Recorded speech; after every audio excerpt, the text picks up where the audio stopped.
welcome. This is our 2021 NFL Draft preview. Joining me today is Guy, 2016 league champion. That's me. Tony, 2020 runner-up. That's also me. And we'd like to welcome a new member to not only the stream, but our family of fantasy football. And that's our HyperX quadcast right here in front of you. See the little red light glowing up there? So that's why we don't have mics on today. So this little guy is going to help us with our meetings. Placement's awkward. Why is the placement awkward? Look at the screen.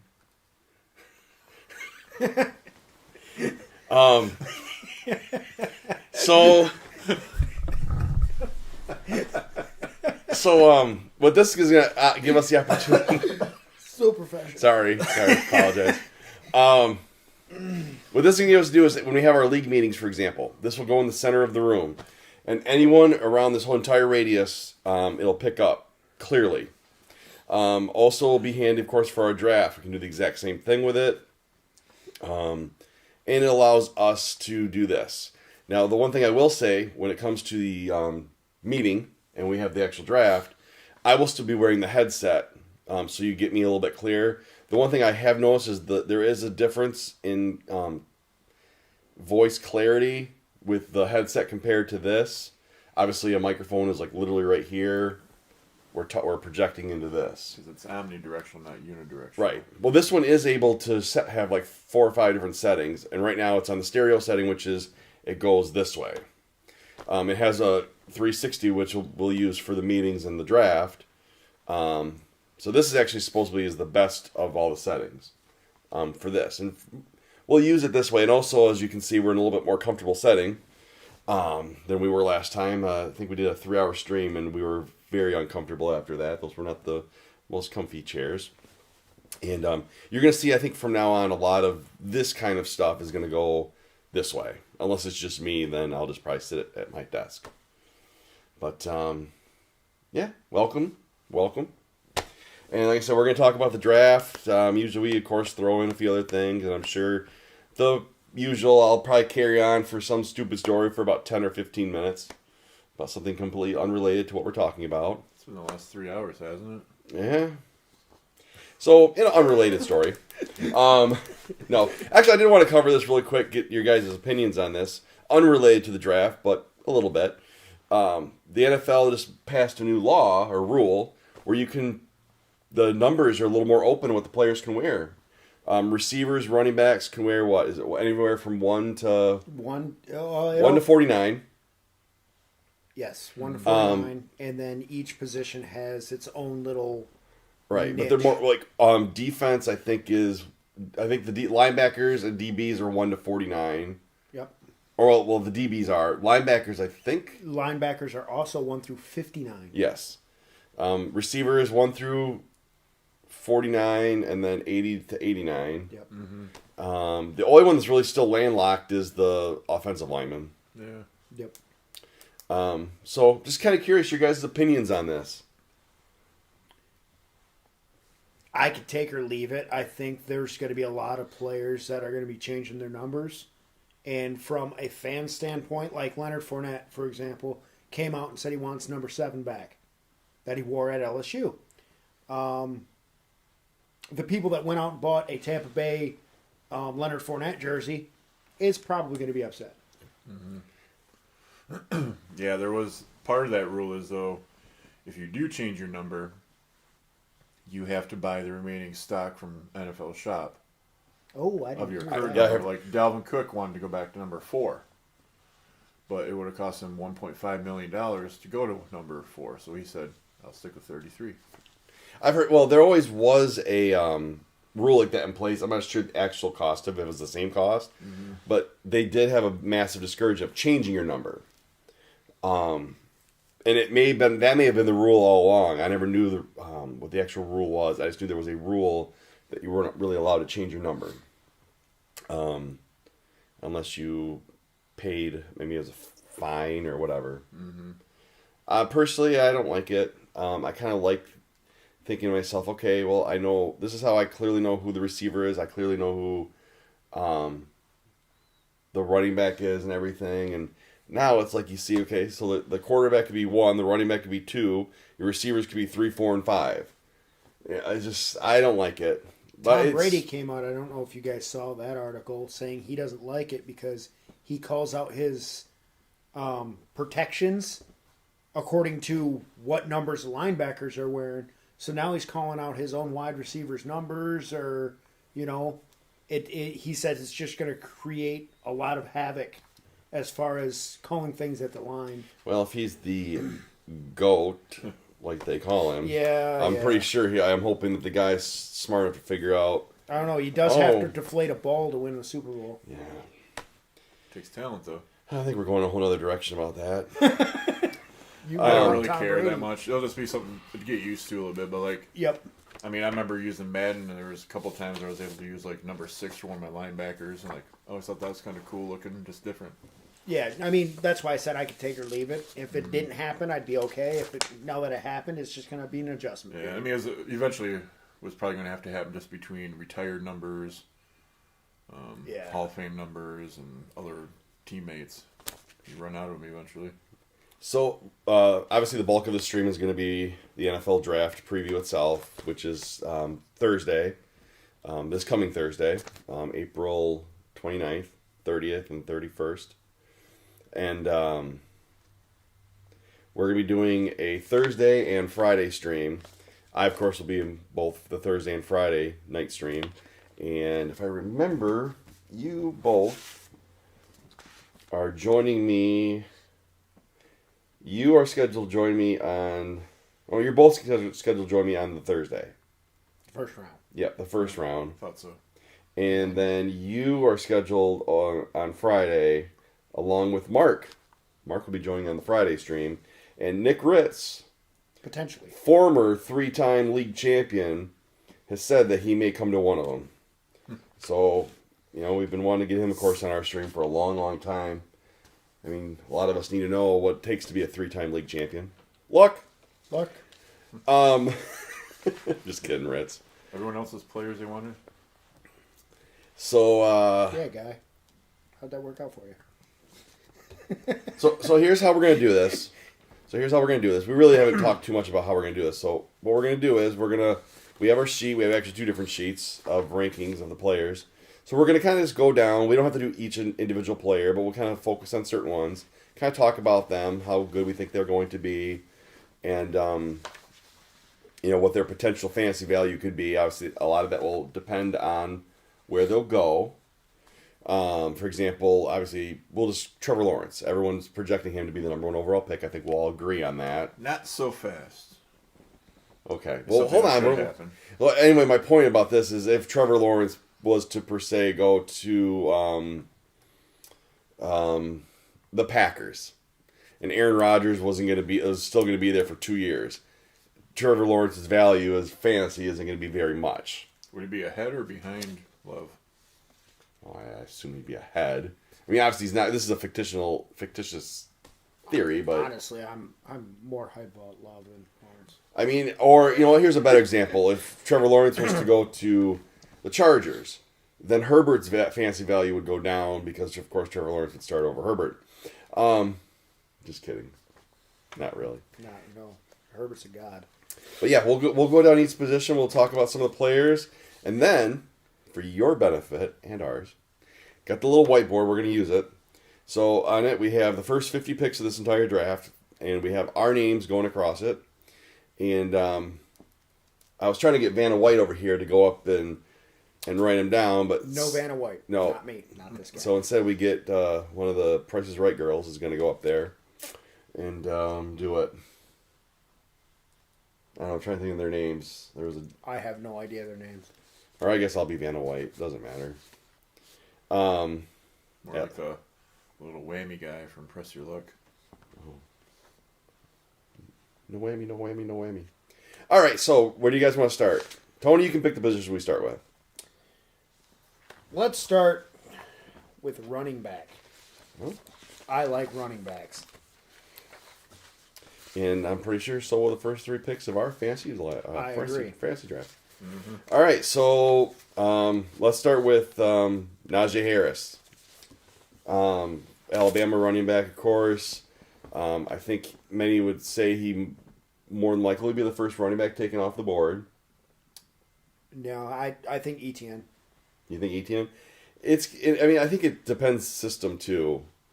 I think it's almost like a 1A and a 1A. Yeah, like I see Najee Harris working in Pittsburgh better than ETN because they're more of a power zone scheme thing. Where if ETN would fit more Atlanta, Miami, Atlanta.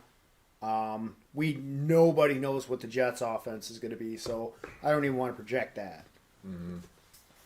Well, the Jets are going to, from what I heard, they're going to try to re-sign Namath and try to get Freeman McNeil to come back.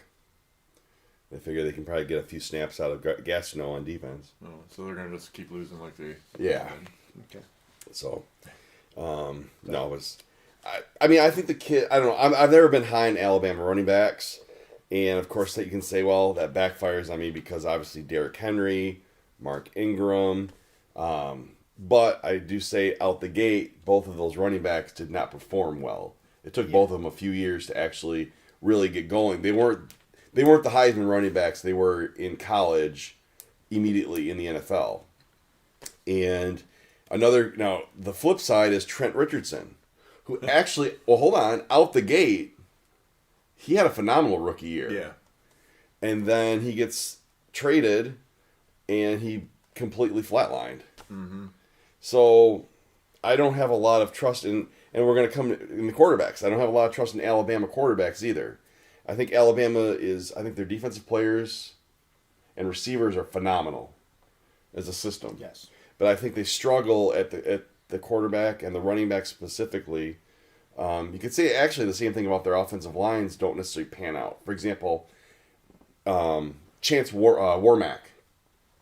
I mean, I thought this guy was going to be literally the next Mike Munchak when he went to the Titans. And he's now, going on his third team, I believe, in Seattle. So he hasn't panned out. You know, when he got drafted, I remember when he got drafted, it's like, oh, there's your left guard for the next decade. And a couple of years later, he's moved. Yeah. So I don't have a lot of trust. Don't get me wrong. Alabama as a system for college works phenomenal. And they pump out wins every year. I don't think it transcends necessarily to the NFL. I agree with that. I think there's a lot of question marks of most of these players. Besides, like, your top 3 to 5 in each position, like, everyone else is just... Hopefully they end up on the right team that works for them and they can... Right. That's a good point. Like, if you look at last year's running back class, it blew this one away. Najee Harris would be, 6th if he came out last year?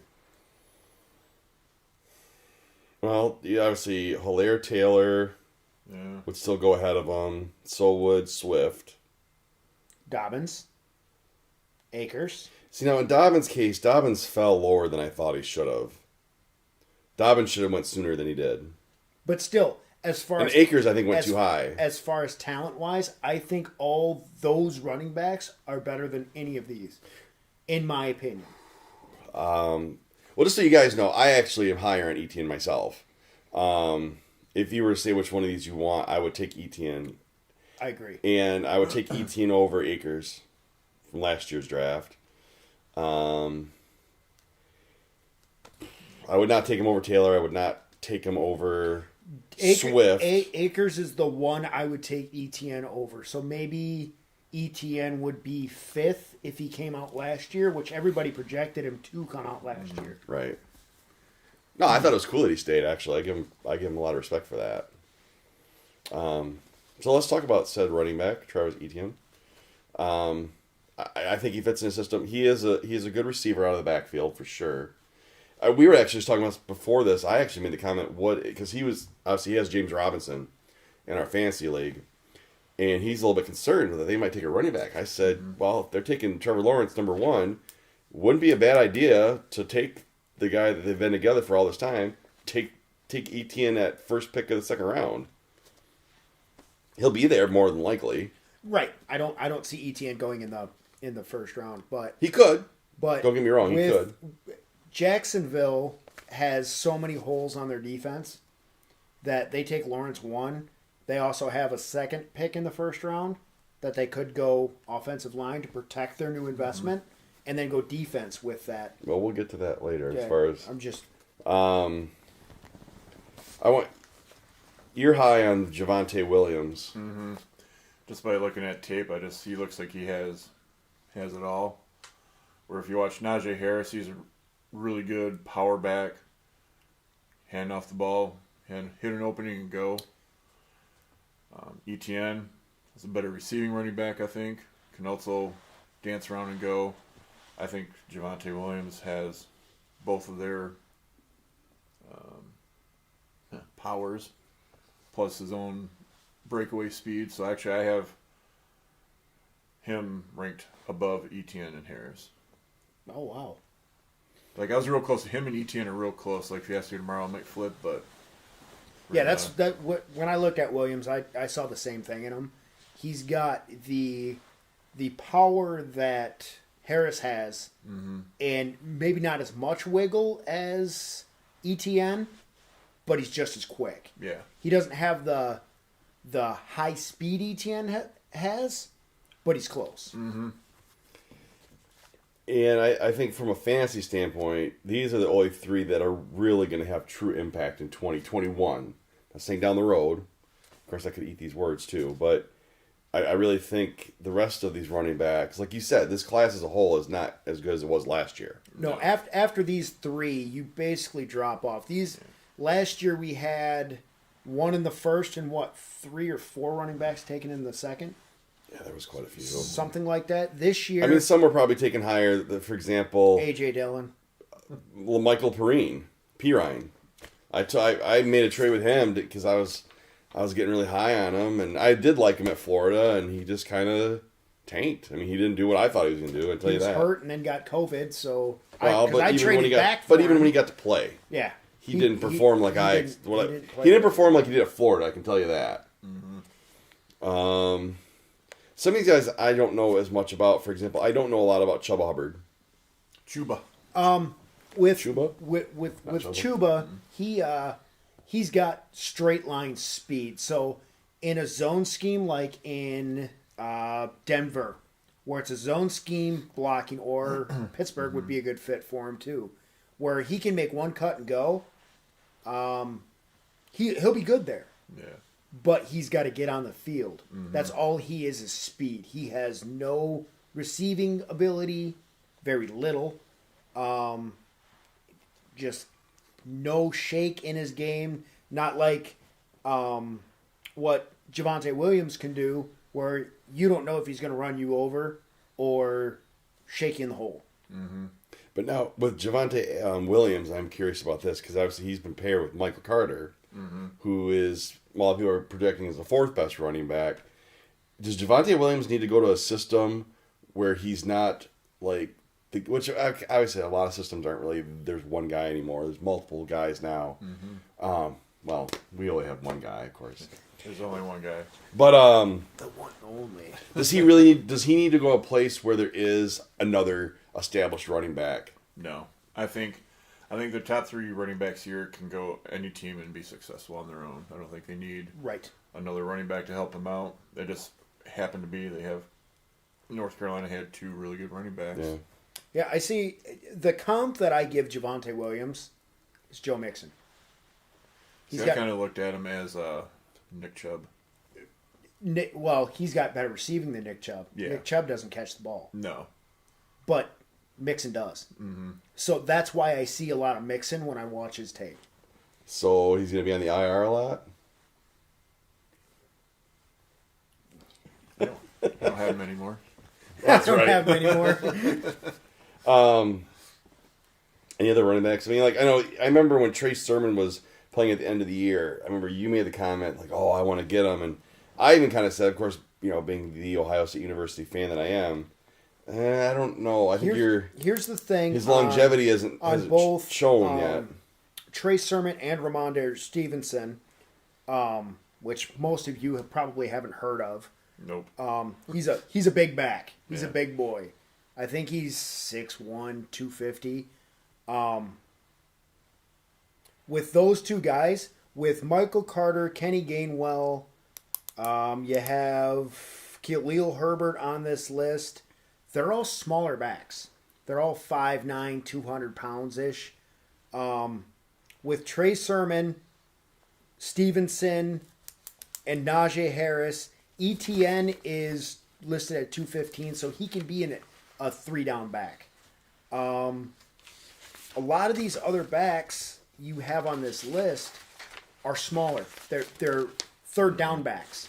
So with Trey Sermon and Ramondre Stevenson, I see them getting a lot of draft capital when it comes to the draft, going in the third round because of their size.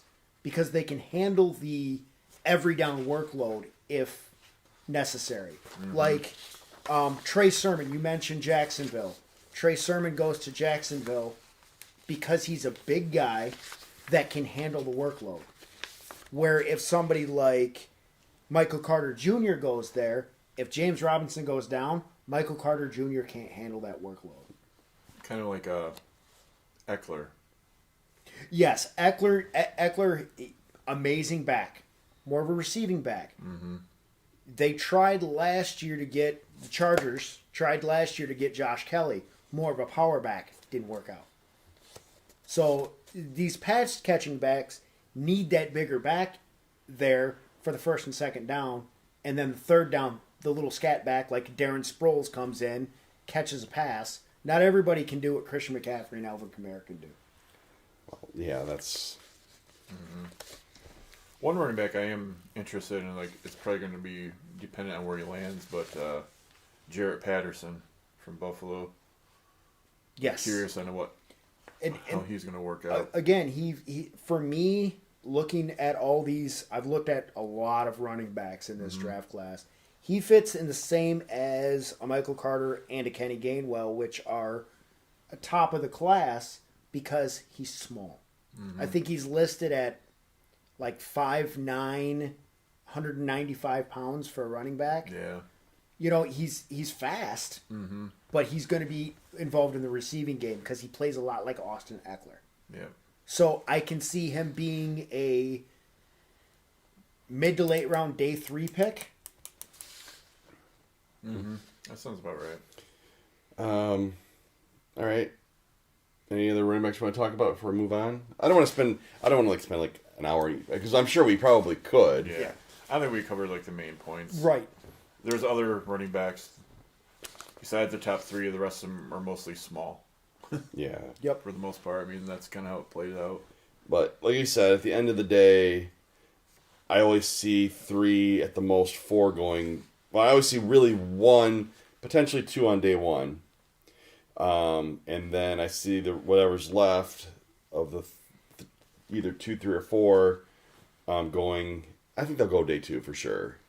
I think you'll see 3 to 4 running backs going on day 2. Mm-hmm. But the bulk of this is going to be on day 3. So let's do this. If, with the running backs, if you were to say you could have any running back for fantasy purposes, to stand on the table and say, this is who I'm drafting, this is who I'm shooting for, who would it be?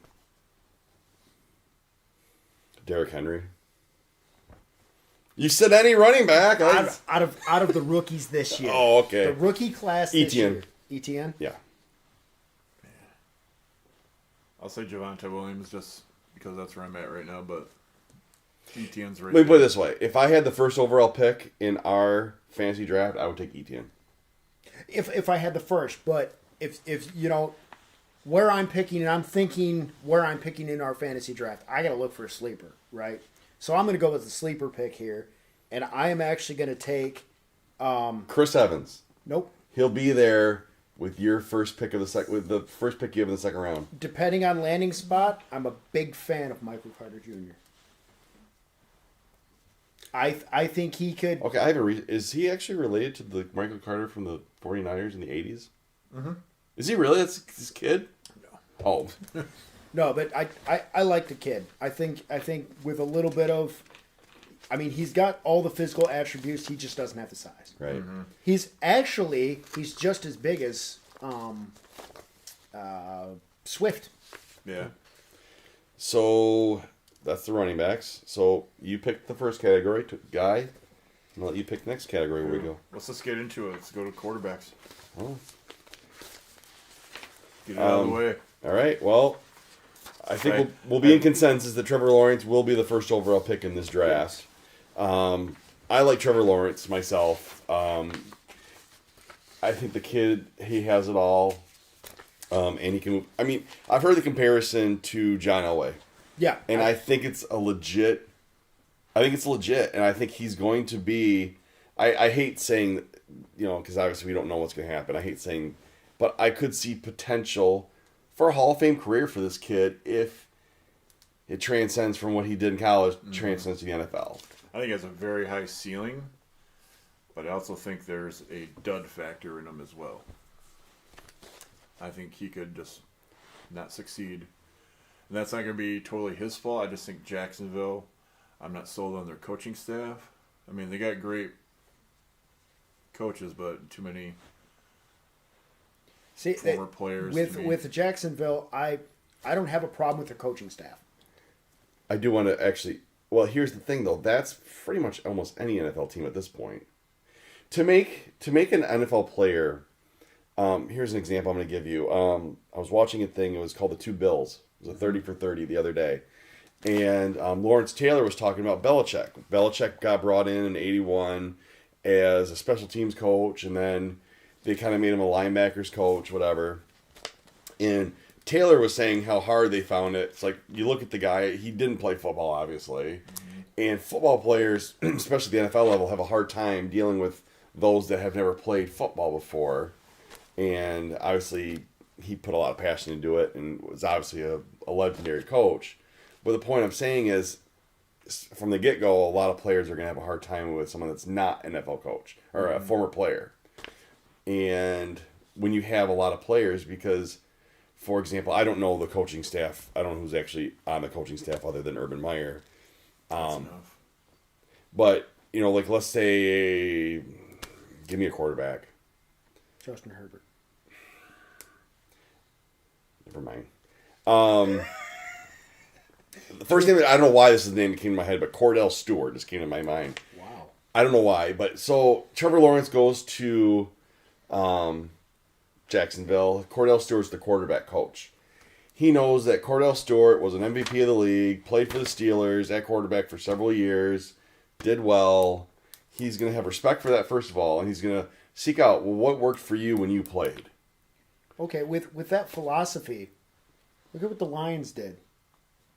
Lions have all their coaches are former players, and I think it's train wreck.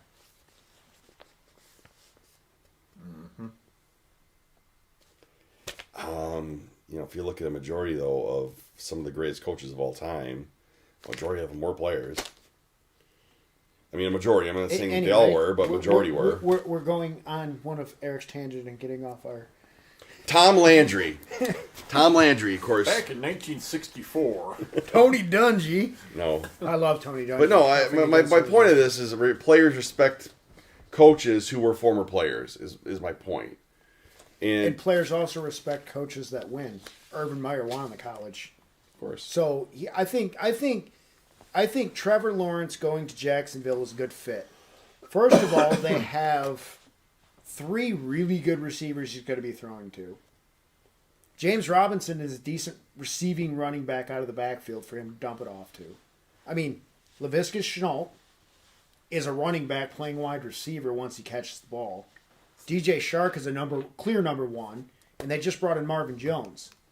The defense needs a lot of work, of course, but this isn't going to be. Look, at the end of the day, they add Trevor Lawrence. Even if the kid plays a All-Pro level in year 1, the Jacksonville Jaguars are still going to be probably picking in the top 10 next year. But here's the thing: they have draft capital. Right. No, I give them a couple of years. I think it's going to take this team a couple of years. But if they hit their stuff right, I think they can be a contender in a couple of years.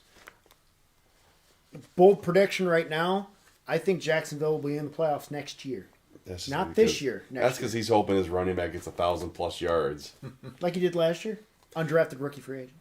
So So obviously, which quarterback do you want to talk about next? We'll just go Zach Wilson. We'll go right down the line here. So Zach Wilson, Bust. BYU quarterback. I think they're putting a lot of stock in his highlight, like his pro day workout. His one throw. Oh, the one that would have been picked off in any NFL game? Yes. Yeah, that one. That one. I'm not high on the kid myself. I don't know a lot about him other than some of the stuff I've seen. I like to sometimes I like to take into consideration who have you played. BYU, Clemson obviously has played some of the finest teams in college football over Trevor Lawrence's time there. I mean, he's been in the playoffs every year. He's been in the playoffs every year. He has his first year won a national championship. He's been in pressure situations. Obviously, they haven't won, so he has lost in pressure situations as well. I know that is a knock on Trevor Lawrence. But where is Zach Wilson? I mean, you take Zach Wilson, kid from BYU, who has never played in a big game, goes to the Big Apple. I mean, there's a train wreck waiting to happen, in my opinion. Want my comp for Wilson? Somewhere between Mitch Trubisky and Paxton Lynch. Wow. That's pretty good because I never really tried to comp Wilson, but he does have a big arm. I'll give him that. And the things when I look at a quarterback coming to the NFL is their leadership. You are that leader of that offense. I don't see it in Wilson, and I've heard reports that he's not a leader. He goes out on the field and just slings the ball around. It's like McMahon, But with that said, they said the same thing about Justin Herbert last year when he was drafted. And look where that led Justin Herbert. Good job, Tua. Hey, I mean, if you go back and watch a stream. I didn't want him to draft Tua. I know. I even said on there I'd rather have, if they're going to take a quarterback, I'd rather have them take Herbert. Instead, they drafted a cornerback. How'd that work out? By the way, I retract my apology because I went and looked back at his season last year, and he did not deserve an apology. But he actually owes me. Let's move on with quarterback. Mr. Monitor, my wife, my children, my cat, my mother, my entire church. See what I started? Noah, you owe me an apology because you didn't pan out like you said you were going to. Anyways, moving along. Let's see. Justin Fields, quarterback from The Ohio State University. I'm going to stay out of this one because I think everyone's going to think I'm biased on this one. So, I'm a big fan of Justin Fields.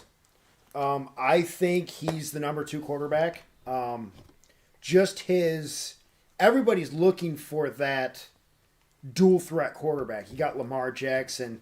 Mahomes is good at it. Josh Allen is good at it. Kyler Murray is good at it.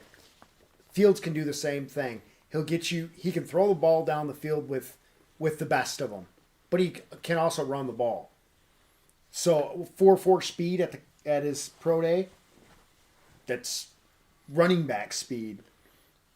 So I mean that's why I'm high on him because he's that dual threat. The only concern I have is I hope he doesn't fall because people look at the epilepsy thing. Yeah, I don't think that's. I'm sure the teams knew about it. It just came out to the public recently, but I'm sure all the teams knew. Yeah, I mean, Shanahan, if Justin Fields is going to come out publicly by himself, and this didn't come out from the NFL, this came out from Justin Fields himself, that said he's been fighting this for a while.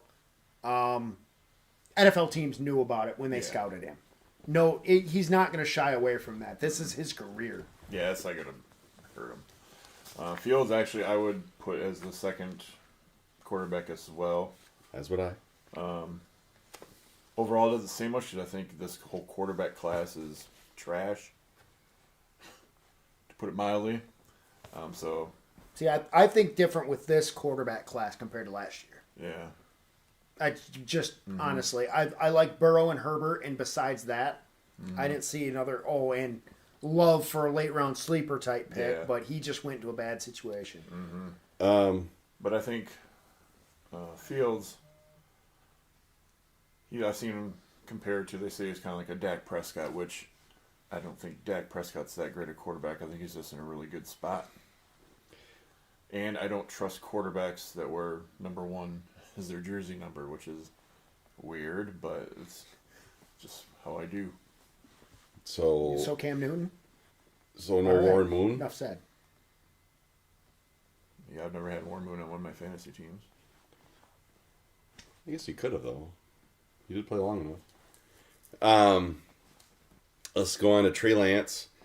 Trey Lance, I don't know a lot about. Again, I'm going to put this under the Zach Wilson category of North Dakota State. Who have you played? So, my opinion is Zach, he's got the talent. Mm-hmm. He does. He only played one season. Last year, he played one game because of COVID, and he didn't look all that great in that one game. But I actually, because of his raw talent, I put him as my QB3 over Wilson. I would put him at 3 as well. Like you said, he has a talent. He almost reminds me of Jordan Love. It's almost like a carbon copy to me. Like they both have the talent. Just need to be in a spot where they can. And that's why I kind of like Jordan Love's landing spot last year. Sit behind Aaron Rodgers for a few years. I like Lance going to Atlanta or San Francisco. That's where I like him going because they have a proven quarterback at both those spots. He can sit for a year and learn the system. Why you guys made me think you said you'd put him at your, 3? Yep. So it made me curious. So I started ranking how I would actually rank these quarterbacks. I actually put him 6. Well, 2 of us obviously know football. Dwayne Haskins. The old Dewey Meister. So, let's see who's next. So let me do that here too. So we got Mac Jones. We'll cover him next. Now, Mac Jones, I was talking about this earlier with the Alabama thing. I don't have a lot of trust in Alabama quarterbacks going forward in the NFL. In today's world, there was a time where Alabama quarterbacks actually did very well coming out, but the Joe Namath and Ken Stablers are no longer in the league. Of course, they're retired in the Hall of Fame and passed on, unfortunately, in Stabler's case. But I'm trying to think. What's the last really... I mean, Tua, obviously... Nobody knows yet. No one knows. He could be... Look, he's on my favorite team. And I'm praying to God the guy does well. I am supporting him. And I had him as my fantasy quarterback, actually, this year. To defend Tua, I don't think the Dolphins have enough receiving weapons. In Tua's case, I'm more worried about his health than I am about his ability. I really think he's... In Alabama, he got hurt quite a bit. Mm-hmm. And obviously he had some severe injuries at Alabama. I think that injury may be healed, but I think it's also probably messed with his head a lot too. With the injury he had, one hit. He's more of a mobile quarterback. One hit and he could be done. But in the case of any Alabama quarterback, like we were talking earlier, or guys said earlier about, I don't trust their running backs, but I trust their receivers. I mean, look at all these Alabama quarterbacks. I mean, really, you could take any of us out there. I mean, you're throwing to, in Mac Jones' case, you're throwing to Devontae Smith and Waddle. In Tua's case, you're throwing to CeeDee Lamb. No, that was Oklahoma. You're throwing to Jerry Jeudy. Yeah, that's what I meant. You were at one point he would have had Devontae Smith. You had Calvin Ridley there, Julio Jones with those quarterbacks. I mean, you got guys that you just got to throw it somewhere in the vicinity, and they're going to catch it, and they're going to make a play. I mean, Alabama receivers themselves make more of the yardage than the ball has traveled. They turn more 5-yard slants into 50-yard runs than they're not chucking the ball down the field as much, of course. It's, I don't want to call it it's not a very sophisticated offense. It's pretty simple, really. Yeah. It's all based around more of a power style running game. So Pittsburgh. That'd be a fair comparison. Or, well, you could also, in a way, you could say the Patriots, because they don't really necessarily run running back either. They kind of... what you're describing reminds me a lot of Ben Roethlisberger. I don't think Ben's as good as everybody says he is. Granted, he's a Hall of Famer, Look at the receivers he's had through his career. He's great on a motorcycle, though. You know, he's had electric receivers his entire career and a good power running game. The minute he lost that running game and he had to actually fling the ball down the field, it wasn't as good anymore. I don't know. Going back to that draft, I'd still take Phillip Rivers.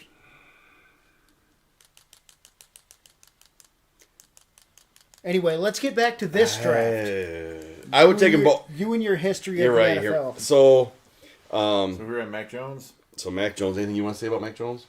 The thing I kind of question is, they say Shanahan with the Niners is high on him because of his accuracy. Is his accuracy high because he's good at throwing in certain spots, or because he's throwing to two great receivers and he just caught everything? That's to touch on Eric's point. That's the exact point I was going to bring up with Mac Jones. When you're throwing to the two of the top 4 receivers in this draft class, you're going to look good. I guess another, I just thought of another Alabama quarterback. I just thought of Jalen Hurts. And of course, he has the books out on him. He's looking good, he's looking good right now off the gate. But how's that? It's sometimes. I think he's a Hall of Fame quarterback. I mean, any team should love to have him on their team. Are you trying to trade Burrows before you trade him? I mean, I have them both. All right, so Kyle Trask would be our next one. Yep. Which, let me start off here. Not a fan. I have him as my 4th ranked quarterback. I like you said, you don't trust Alabama quarterbacks. I don't trust Tim Tebow. He's not Tim Tebow. No, he plays for can't Florida. run at all. Trask can't run at all. He's not a mobile quarterback. He is definitely a pocket passer, so he's not like the new age NFL quarterback. Like our point with Mac Jones. He's throwing to Pitts. And Kadarius Toney. And the other receiver they got. Yeah. He had a receiving core to throw to. So you could make that same argument that you made with Mac Jones with Trask. Are they as good as what everybody says they are? I think Trask is because he goes to a college that I enjoy, so he's therefore better than Mac Jones. But in the same thing as Alabama, obviously, you're getting 4- and 5-star recruits. Florida, at this stage, no longer gets 4- and 5-star recruits. Right. So, okay, so we were talking about race. So, obviously, just so you know, I have Trevor Lawrence 1. I have Justin Fields 2. I have Trask 3. This is the 3rd quarterback that I would draft. Wow, you have Trask higher than I do? That's surprising. Yeah, I'm the one that's out on Trask here. So I have Mac Jones 4, Zach Wilson 5, and Lance 6. See, I have Lance up at 3 for me. I like to take I like to take in who have you played. And Florida plays obviously in the SEC, same competition that Mac Jones is playing. The only difference between the two is Mac Jones is getting top tier talent coming to play with him. Not saying that Florida doesn't have it, but they don't have the bulk of it that Alabama gets. Here's the big thing why I have Lance at 3. Just under Fields.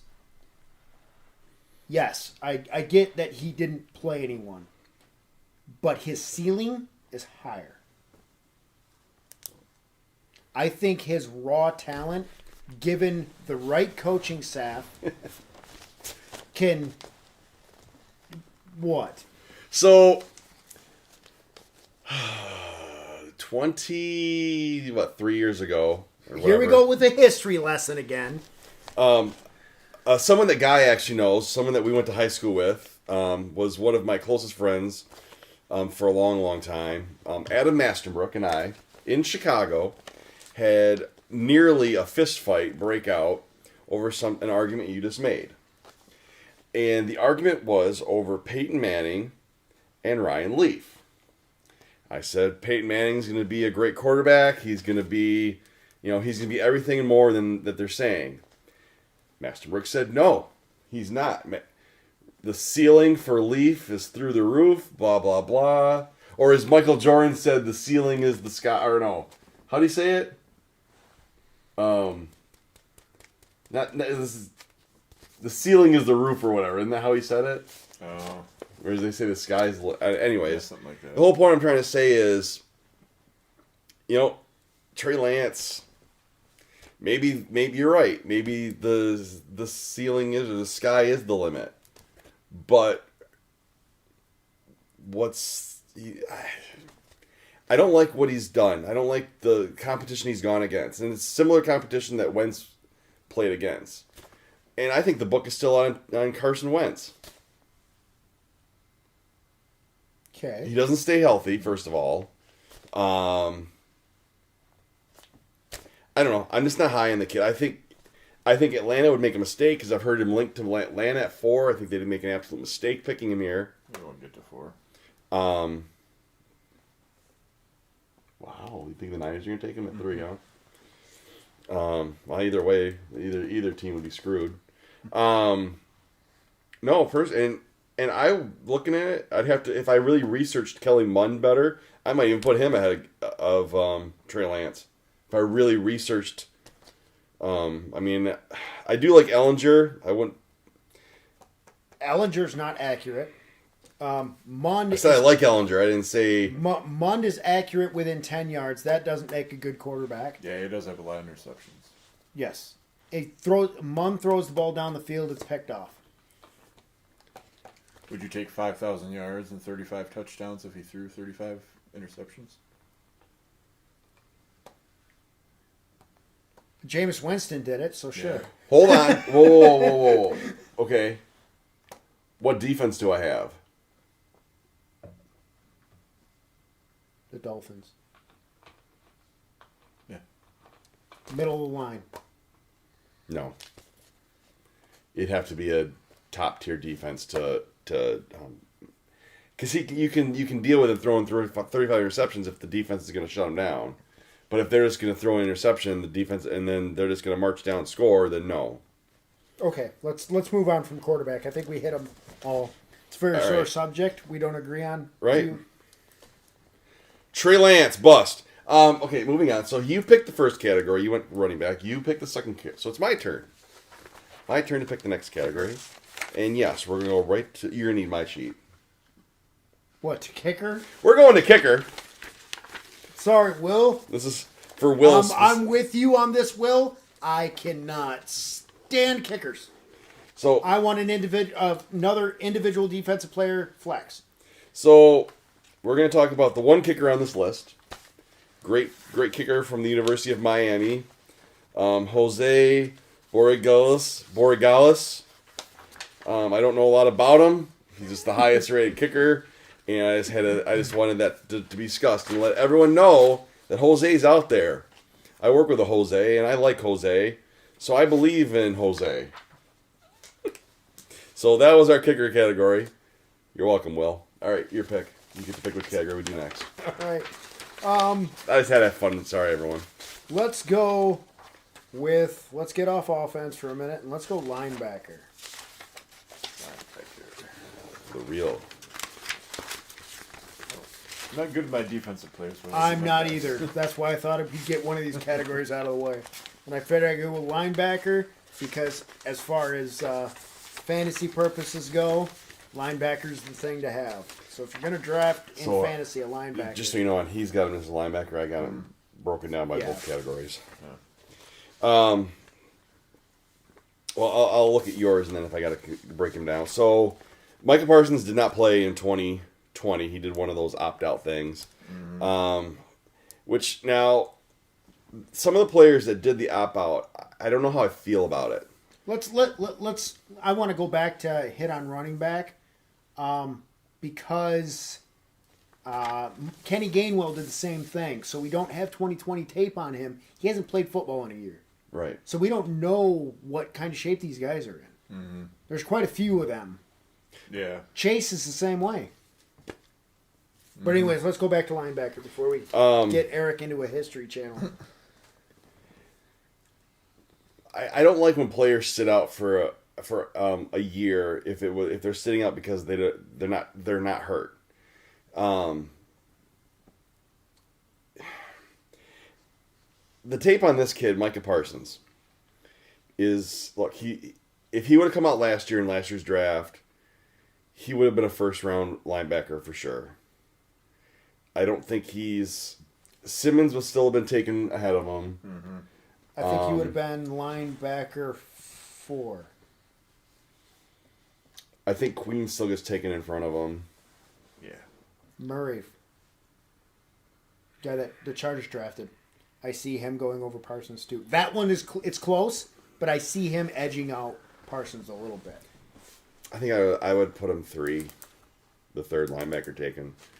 But he'll clearly be the first linebacker taken in this draft. I said that's the only hang up I have is not playing for a year. And there's there's a cornerback that's did the same thing. In the running back's case,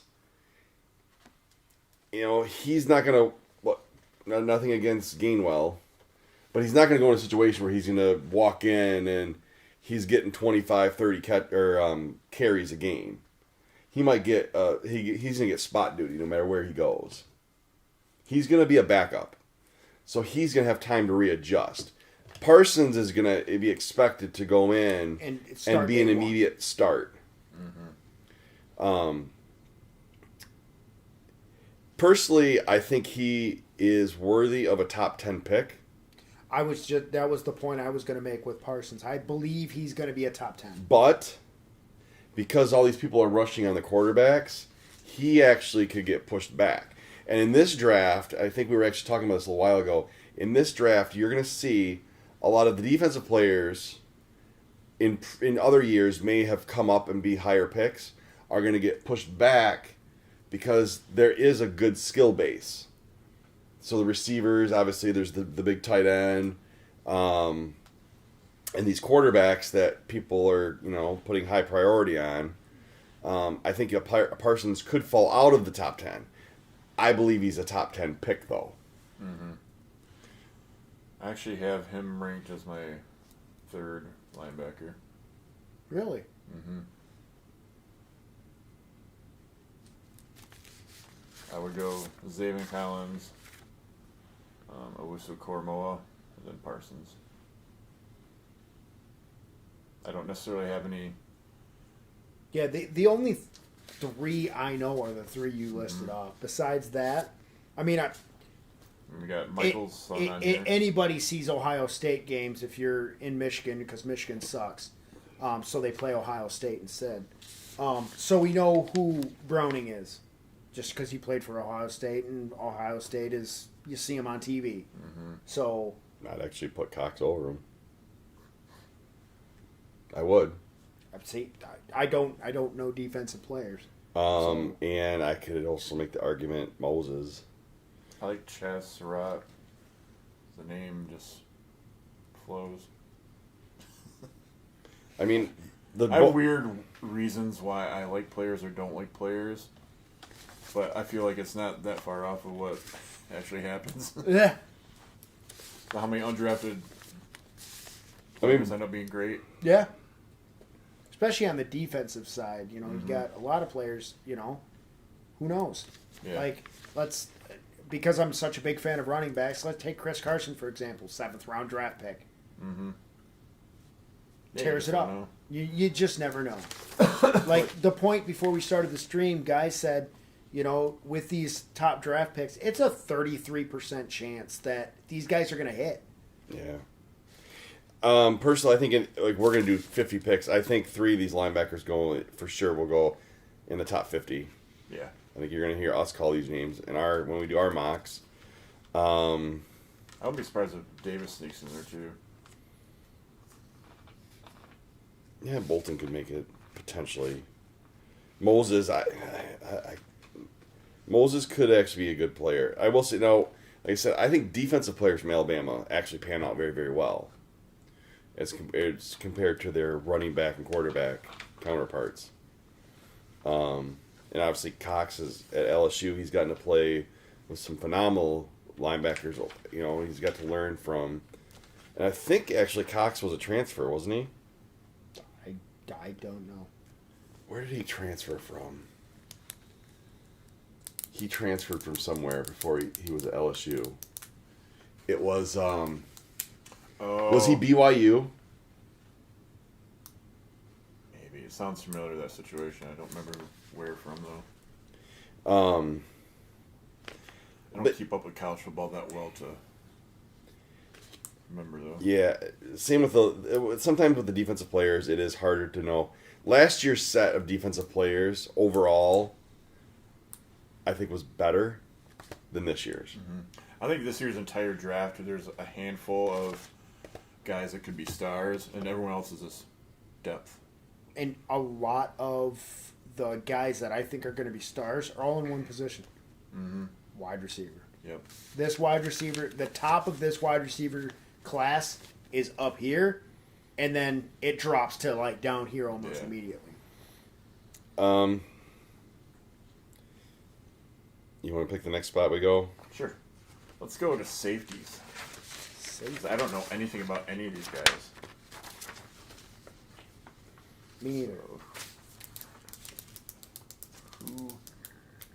As far as, let's just start out by saying, according to because the list I made, you guys can't see it there at home, but I went straight off the NFL grading system.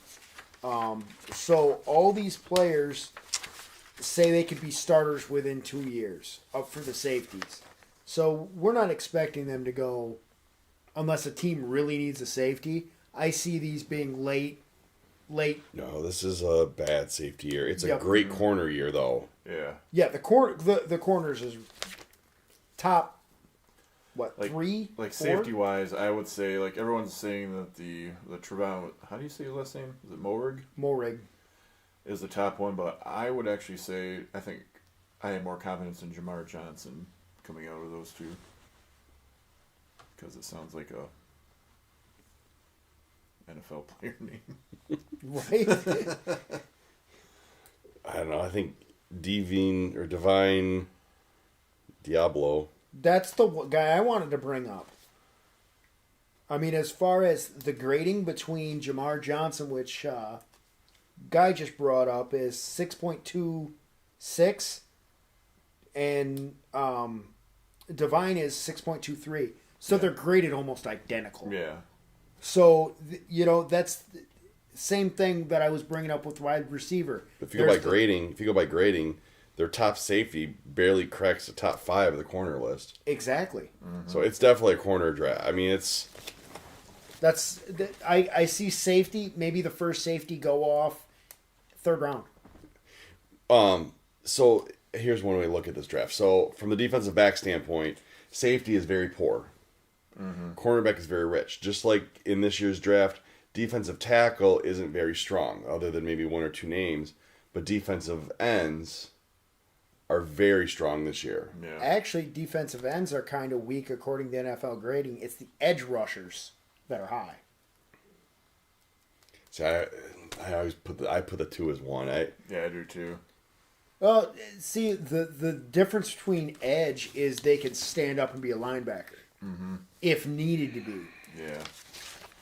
Defensive end have their hand in the dirt, where an edge rusher can kind of move wherever you need them on the edge. And, yeah. It's weird, like safeties can be an edge rusher too then. Right.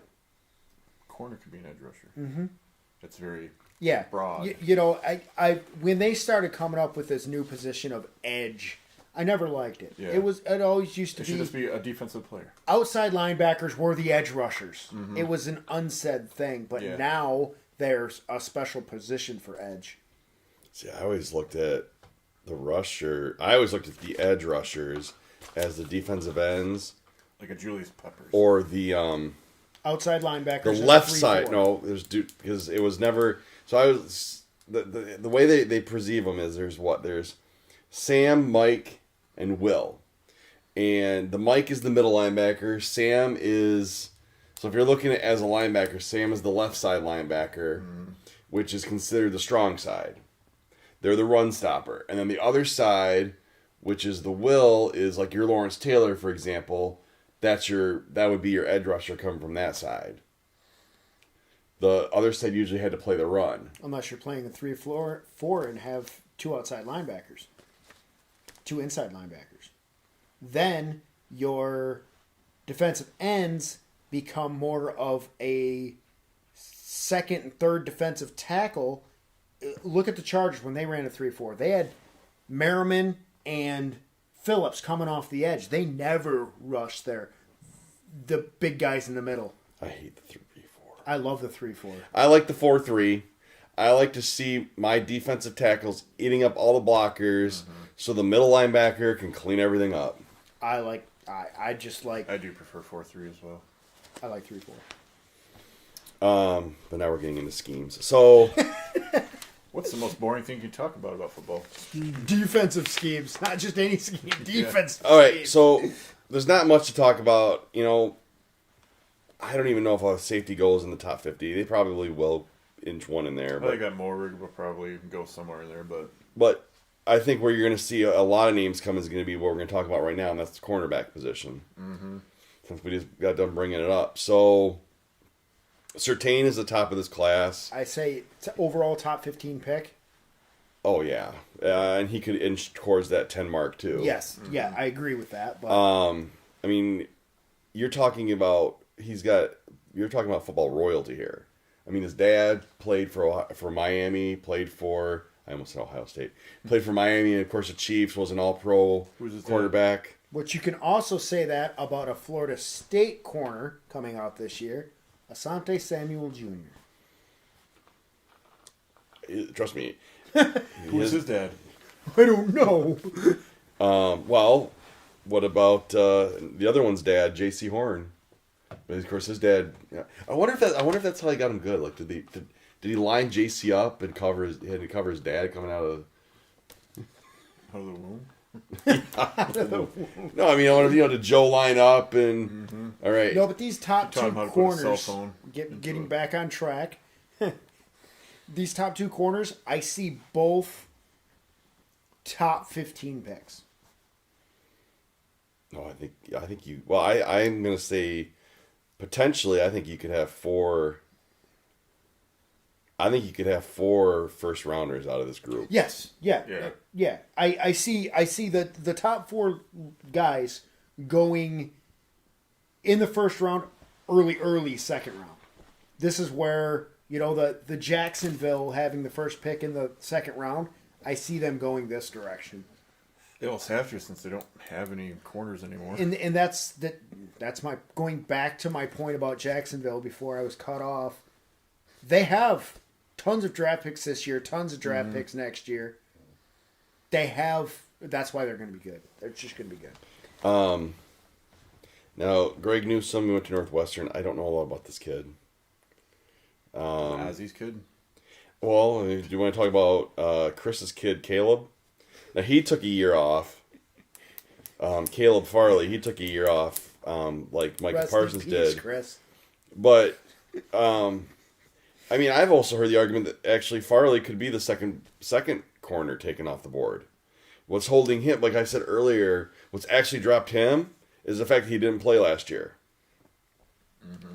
So, I mean, if this was last year's, he would have been higher up on this list. He would have potentially been 2, at the minimum 3.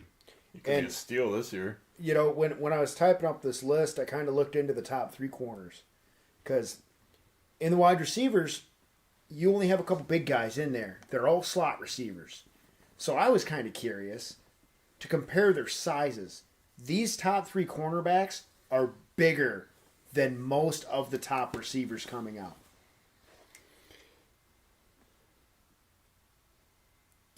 I guess you grew up when we were younger.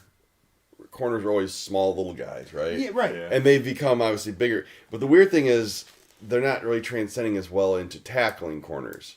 Like the bigger corners when we were younger, they were always the tacklers. Yeah. The Sean Springs was the physical corner that was gonna nosedive in there and take the running back out. Whereas so Dion actually was a little bit taller, wasn't he? Yeah, I think so. And he actually would be obviously he was gonna run the other direction, but still obviously one of the greatest cornerbacks of all time. I like Asante Samuel just from the pedigree standpoint, I look at he's gotten to learn. Now on this list, what is he? 1, 2, 3, 4, 5, 6, 7, 8, 10.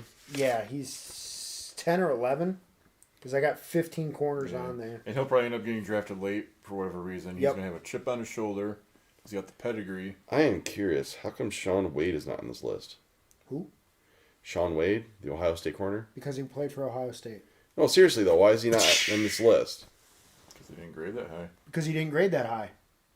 These are the top graded according to NFL.com. Shaun Wade's going to go before half of these guys. Nope. Okay. I never heard of him, so I don't know. He's a top. At one point, he was actually projected to be a first-round pick. He should have came out sooner. Looking this up real quick, just to give you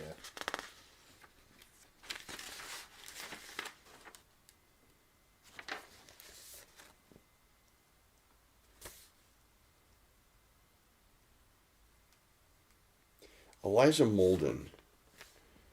Did his dad play? Was Elijah Molden's dad Alex Molden? I don't know. Who's Alex Bolden? He played corner, came out of, was it Kansas State in the late 90s? No, I don't know. Mid to late 90s.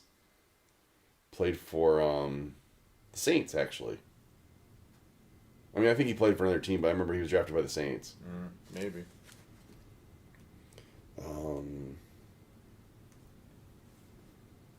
You know, Kerry Vincent out of LSU, he's gotten to play with obviously some top talent. He's not on this list either. Why is he not on your list, Tony? For who? Where? Kerry Vincent, the corner out of LSU. Kerry Vincent is just missed the list. He's graded at a 6.14, so he'd be the 16th rated quarterback or corner. Shaun Wade is a 5.99. You got Aubrey Thomas from Michigan over him. Of course. You don't know Aubrey Thomas. And these are straight off the grades from the NFL scouts. Okay. So now you know where your player lands. All right. What was Jamarcus Russell ranked on when he came out at quarterback? I have no idea. 4.6. Sometimes ratings don't show everything. You're right. Trust they the don't. tape. Trust the tape. Don't trust what their 40 time is. Trust what you saw in the field. You don't run around in your underwear. Last time I checked, they don't play in their underwear. They play with a helmet and pads. There's football speed and there's track speed, and they're not the same thing. I made this point earlier. Dwayne Haskins and every other Ohio State quarterback that switches to receivers 3 years in. And they're graded high in throwing the ball because they played for Ohio State. What Ohio State quarterback switched to wide receiver in the NFL? Terrell Pryor. Okay, that's one. Well, that's one. You got one. It's the only one he talked about. Dwayne Haskins hasn't been in the league long enough. When Juju gets hurt this year and you see Haskins lining up at tight end, that'll change your... So now are they going to go to a 2 tight end set? Yes. They're putting specialty plays in for Haskins, as they should. If they're up by a lot. Who's going to be laughing? Who's going to be laughing and having the last laugh, whatever, when Ben retires and Haskins takes over, and they don't even retire 7. They're just going to say, you know what, here, take it. In fact, Ben might just say, you know what, you deserve this number over me anyways. And I like Big Ben. When Haskins Ben retires next year and Pittsburgh has the number 1 overall pick, they're taking a quarterback. They got him in-house. They don't need to take anything. Haskins will never start unless Ben gets injured. Yes. All right, moving on. Okay. Let's go here. Let's do the D lines. D-line. Does this include edge rushers? Yeah. Well, we don't. I don't think we need to spend a lot of time on the defensive tackle position. No. It's very weak. I do like Christian Barrymore out of Alabama. He actually, he performed very well in the championship game, if I remember. I should know because they kicked the crap out of Ohio State. So I got to see him a little bit firsthand as far as, for that on a big stage like that. And like I said earlier, I trust Alabama defensive players. Man, you did not put this in a very good order. Who? Why would you put defensive line back? Because they're the least important. Oh, God. You figure you base your whole defense around your front, right? The linebackers that are running around making the plays. Well, if the defensive line doesn't bust up the holes for them, how many plays can they make? Someone's got... Otherwise, a middle linebacker's not going to make a tackle if he's got a center and 2 guards rushing at him. Sorry, I'm not a defensive guy. I'm offense. I played offense in high school. I appreciate a good offensive line, but defense, I'm just not. Not my thing. But yeah, I like... And you actually had him graded number 1 on your list. I had him... Originally, I had him on mine. My list, I think, was a little bit older than yours, so the 1 and 2s are different. But yeah, definitely I think Barrymore is going to be potentially a first-round pick, actually. I think we'll go towards the end of the first somewhere. Yeah. Yeah, end of first, early second. But he'll definitely go in the first, and... everyone else is going to be later. Yep. I think Levi goes probably day 2, second round for sure. Yeah.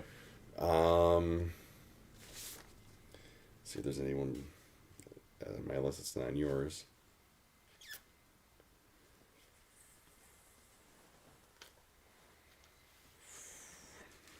Yeah, at the DT, I only know 2 names. But the defensive ends, we might just go there. Very weak. Defensive ends, I mean, you're going to see 1, 2, 3 probably going in the first round. Now, see, that's where we differ because those are edge rushers that you're thinking of. I don't think any of these listed on NFL as defensive ends go. Yeah. The edge rushers are going to go. I think I said earlier, again, I consider defensive ends edge rushers anyways. NFL disagrees with you. Yes. Otherwise, they wouldn't have put an edge and defensive end as 2 different. When did the edge exist? I don't know. I don't know when that came into the Why don't league. you write the NFL a letter?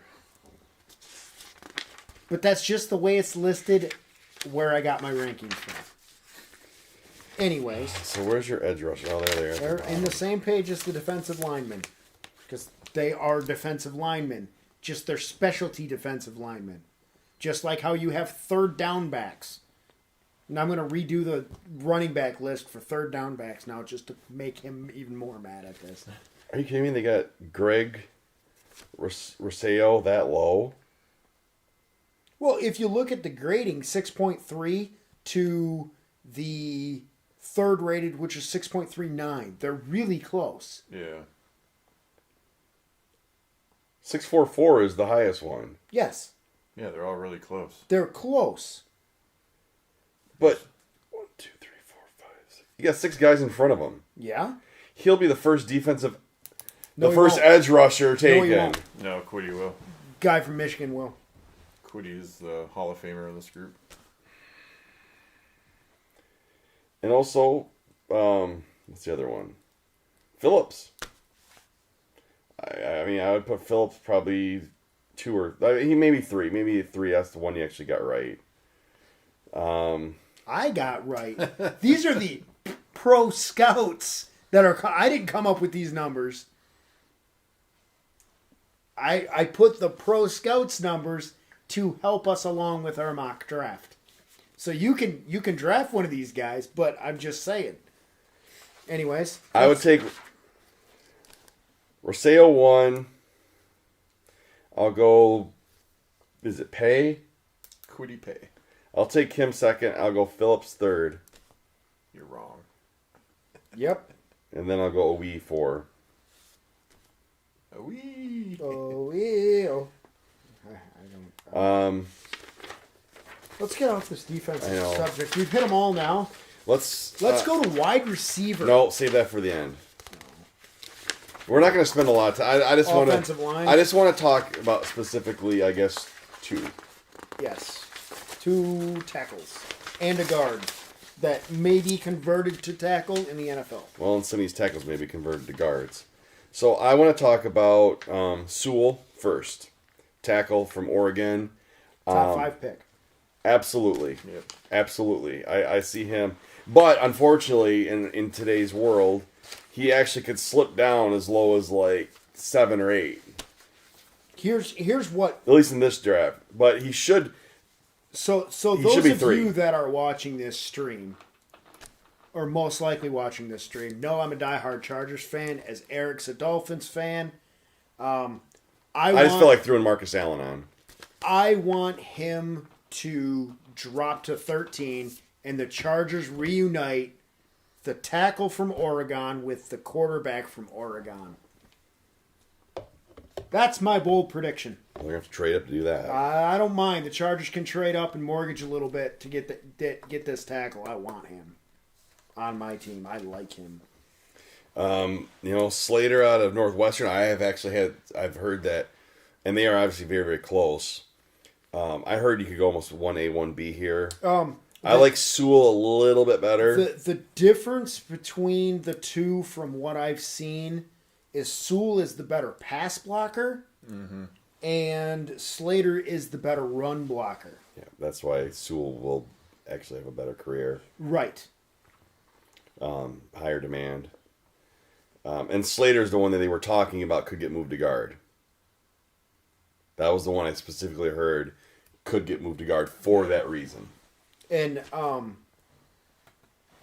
Elijah Vera Tucker, which is listed guard on NFL, but I've seen him listed as a tackle in other sites I've looked at. So he's one out of USC that graded just a little bit below both Slater but that's at guard. So we don't know. He might be a better tackle. Who knows? Mm-hmm.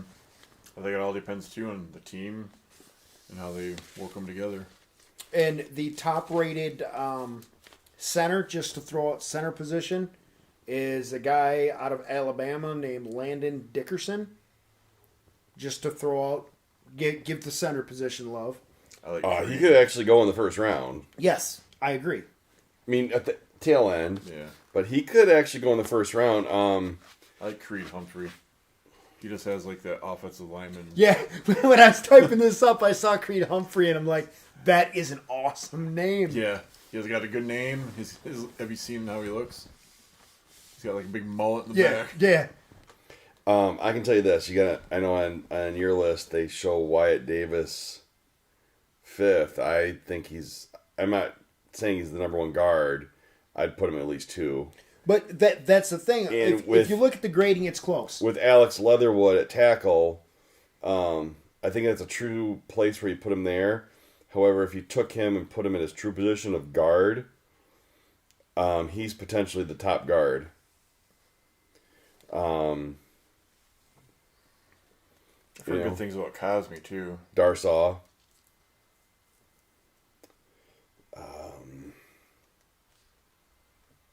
But yeah, I mean, if you at home could look at this list that we're looking at according to the NFL grading, they are all so close that it could go any direction.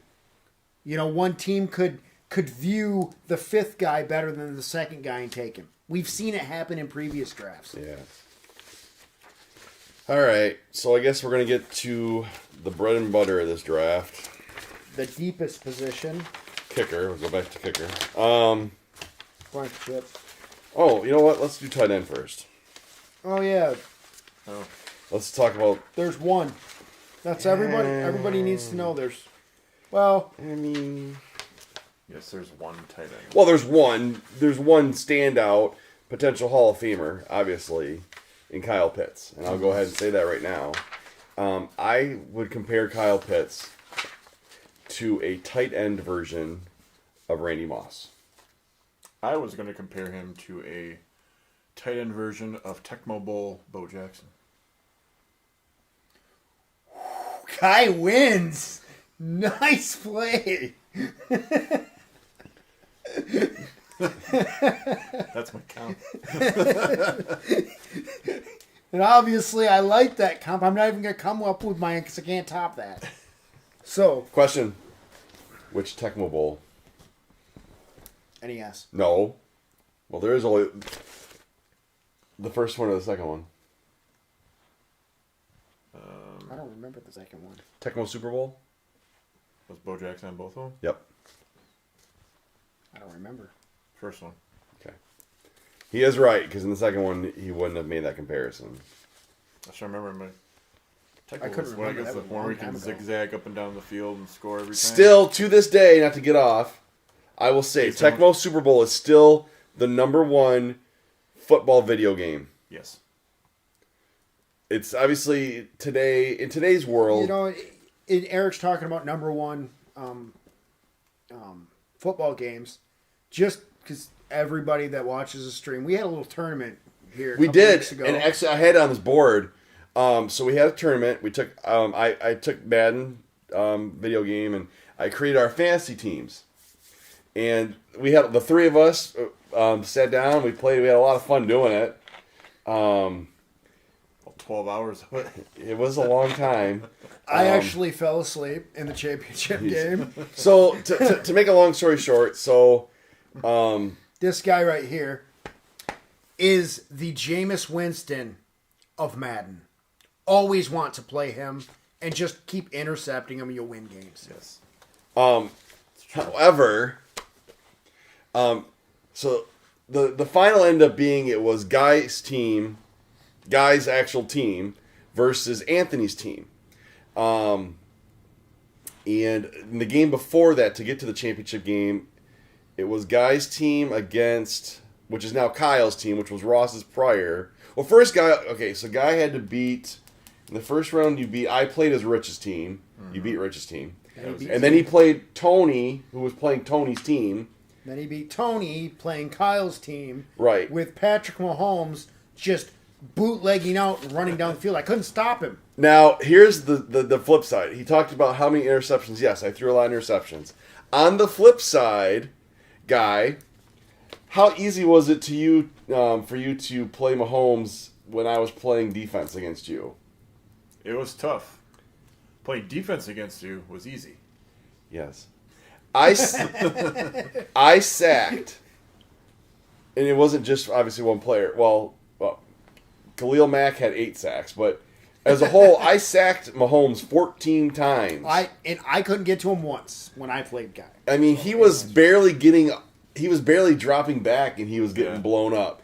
It was literally, it came down to 4 missed tackles. Well, 3 missed tackles and a fumble at the goal line on my part. So basically what happened was, I know the 3 missed tackles, I dove and missed, and then McCaffrey was wide open for all 3 of them. And then there was one where Kyle Murray as the quarterback, Kyler Murray, and he was rolling out, and literally at the 1 yard line, he got hit and fumbled, and he recovered it. So, but it was a lot of fun. Yeah, we had a lot of fun. In fact, I wouldn't be surprised if we play a game of Madden today, except we won't do our fantasy teams. We're going to do the Legends Hall of Fame teams. All right, anyway. So the tight end position, Kyle Pitts, far and away is number 1. Mm-hmm. I think there's some other names to be discussed. I think the kid from Penn State could be solid. Could be a solid pick. I'm not saying a first rounder by any stretch of the imagination. I also think the kid from Notre Dame could see some second round buyers there. I think both the tight ends, so Tremble and Freiermuth. I think they both go in the second round. The Freiermuth at Penn State, he was very touchdown dependent, but he's still a really good tight end. He's more of a diverse tight end, where Pitts is more of a everybody can see. He's going to go out, he's going to catch passes. He's more the Kelsey, Kittle, Waller type tight end, where Freiermuth is more of a Gronk tight end that he can stay in and block if you need him to. I think both Long and Jordan are also second day picks, but I think they're I think Long could go in the end of the second, early third, and Brevin goes somewhere in the third. I think they're both third to fourth round picks on both those last tight end. I only listed 5 tight ends because there's not many. Yeah, it's very slim pickings. Yeah. All right, so now we'll go to the bread and butter. The wide receiver. Now, this I've done a lot of research, just so everybody knows. I do this for fantasy football, like we all do. So I do a lot of research on the wide receivers, running backs. On my fantasy team, I have Justin Herbert, so I didn't research much on the quarterbacks, enough to know who's good, who's not, because I do need to take a backup quarterback. But I did a lot of research on the wide receivers and running backs, so yeah. With that said, I have Devontae Smith as my number one receiver. A lot of people are downplaying him because his weight. I think he checked in at like 178, which is very, very light for a receiver. But all his measurables, you can't beat Smith. If you think you can, he's gonna beat you. You know that he's just summing it up. He's great. With Chase, since these guys are doing their rankings, I'll just keep going down the list. I'm going through your list here. Sorry. With Jamar Chase, the thing that turns me off to him is he did sit out 2020, so we haven't seen him in a year play football. He had a year to prep for the draft. He might have got bigger, faster, stronger, right? But I haven't seen him play. There's no tape. Mm-hmm. I got tape from a year ago. So how really up to game speed? And he's one of those guys, like Eric made the point with the linebacker from Penn State, Parsons. Chase is one of them guys that they're expecting him to go in and play day one. Is he going to be up to game speed day one? I will say this. Or is it going to be like last year with the whole COVID thing where these wide receivers took 6 weeks to get going?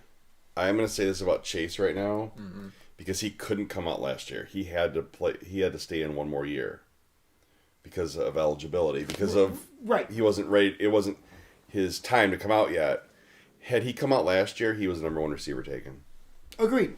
Mm-hmm. But the fact that he sat out 2020 and relying on his 2019 tape to get him through, I don't like that.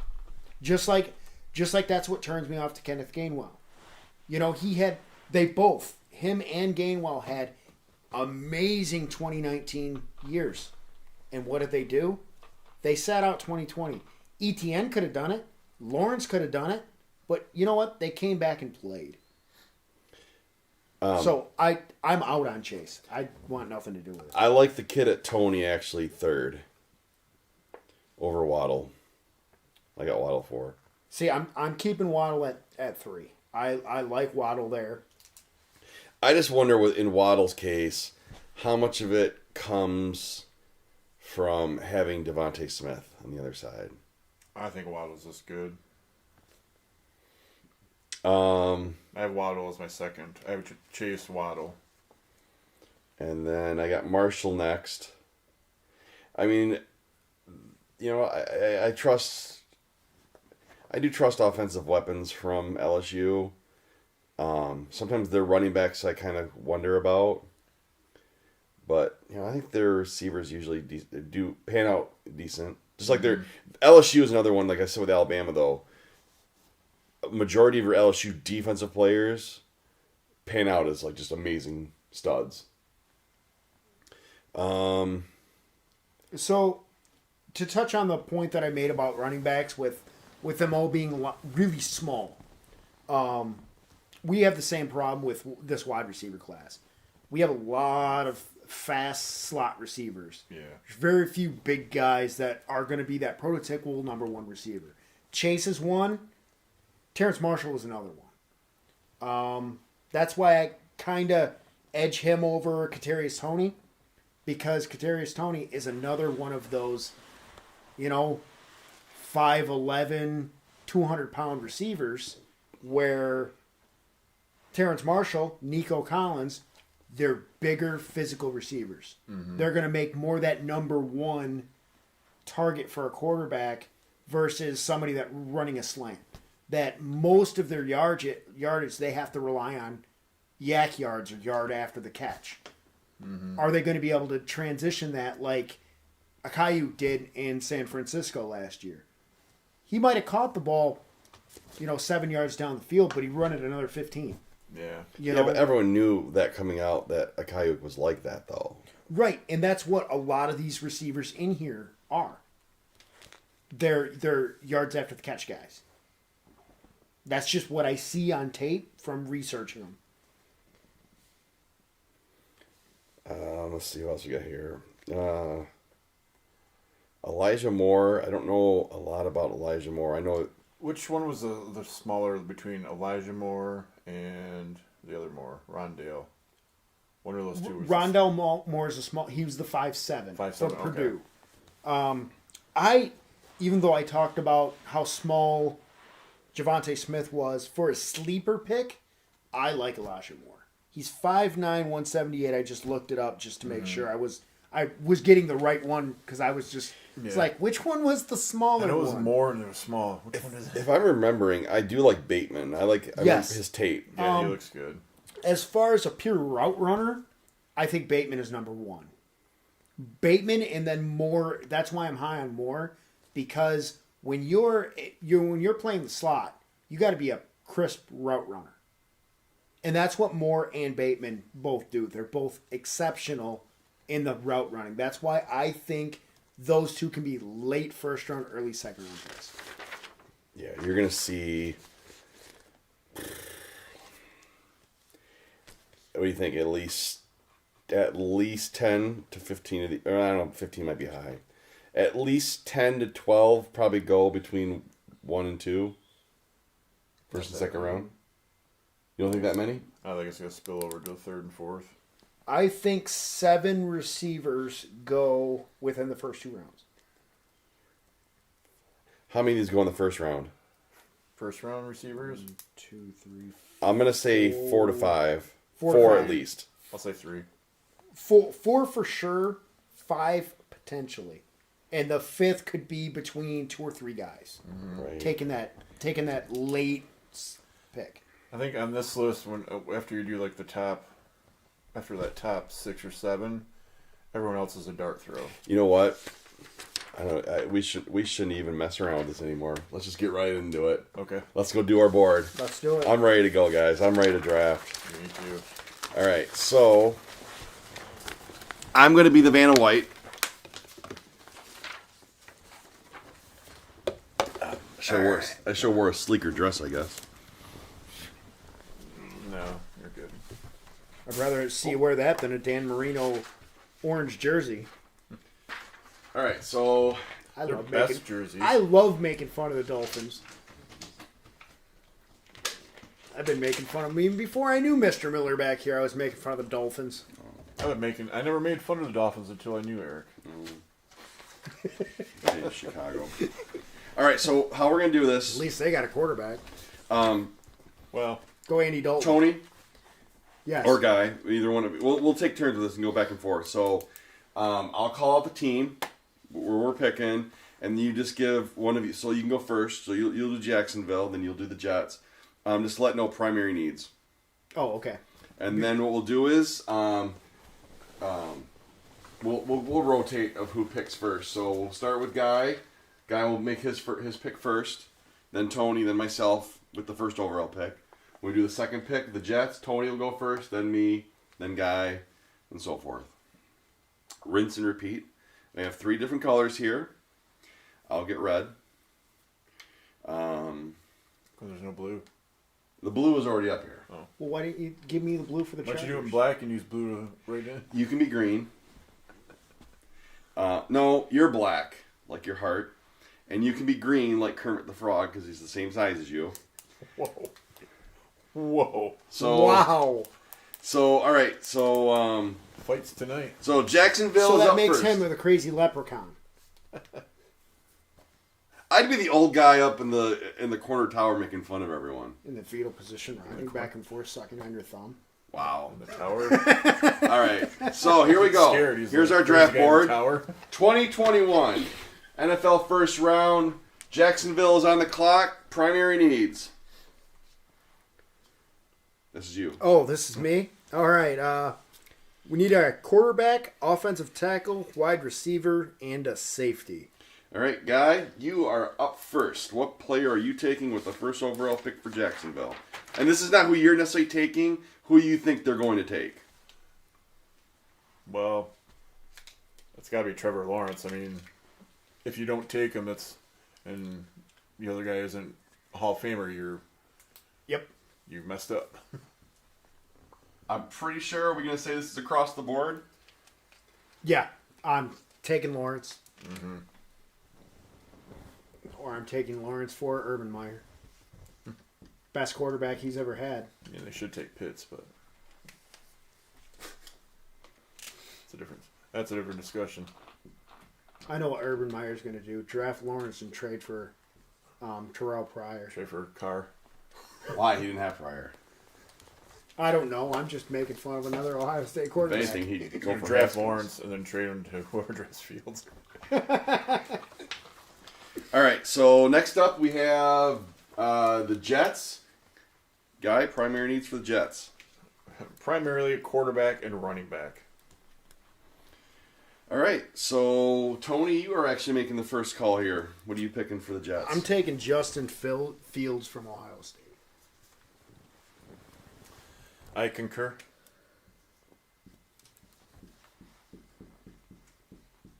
Wasn't your turn to pick. Went out of turn. Remember, I'm second on this one. You're third. Still, I can't agree. I am also going quarterback. Justin Fields.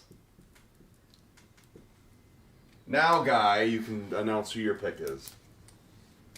Justin Fields. Okay.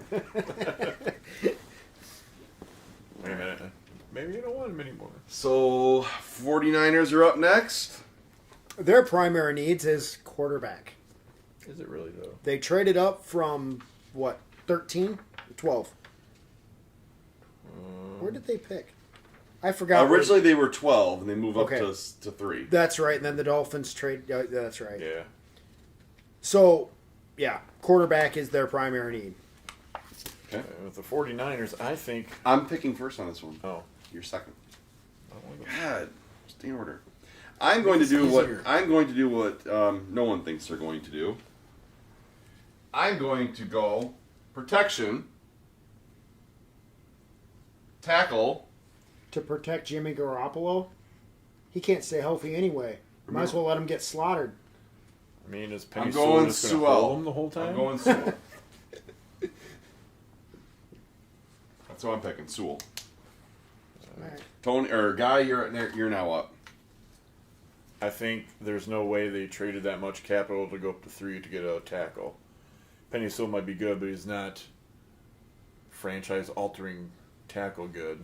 Well, let me ask you this. If you could get Anthony Munoz with a 3rd overall pick over a quarterback, would you? Who are the quarterbacks? These quarterbacks in this draft. Anthony Munoz comes back and plays in 2021. Well, that's not a fair comparison to you want to pick this known Hall of Famer over you don't know yet. So you can't make that call. Compared to a bunch of all the same level, if they're all unknowns, I would take the quarterback over the tackle. So who are you picking? I would take Trey Lance. All right, so we have quarterback Trey Lance Bass. So, to touch on Guy's point, I agree with him. They didn't trade from 12 up to draft a tackle or even Kyle Pitts or Chase or any of these other top guys. They did it to get a quarterback. Jimmy Garoppolo has not been healthy through his career. They need someone to sit behind him, learn the system. Trey Lance is raw, needs to learn the system, needs some more time. I take Trey Lance here. Just so everyone out there knows, this is how we do. So we're not doing trades. As far as we're not going to project if a pick gets traded or not, because there's no clue who it could go to. However, I do want to throw out because I think this would be a potential spot for that. If you think this could be traded out, just say I think this pick might get traded out to someone else. but we're picking as if that team is still picking. So, it's actually Guy's turn to go first again. So we're at the Atlanta Falcons. Mm-hmm. Their primary needs are tight end and running back. Did I do that right or I messed it up again? Yeah. Okay. So And then actually make a pick there? yeah. It's your turn. Well, I don't think any of the running backs are Am I making it too confusing by how I thought I was just kind of make it so. You know what? Here, at this point. just pick. You pick first. Just pick first every time. You pick first. You pick second. I'll pick third every time. We'll just call it good then. Okay. All right. So go ahead. Your pick for the Atlanta Falcons. Well, if the Falcons stay there and not trade out, which they probably good opportunity to trade out and fix other spots they have deficiencies at, but if they stay at 4, I don't know how you can not take Kyle Pitts.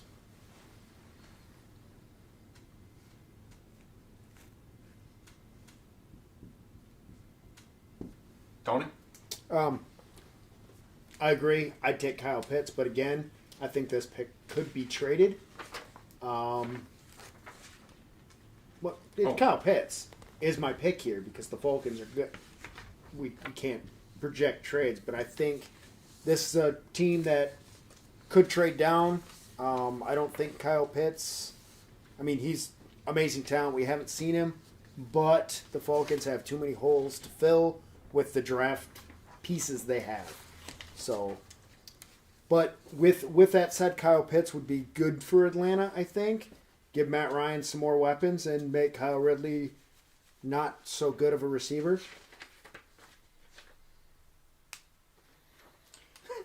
Okay. Yeah. Funny. I'm going to actually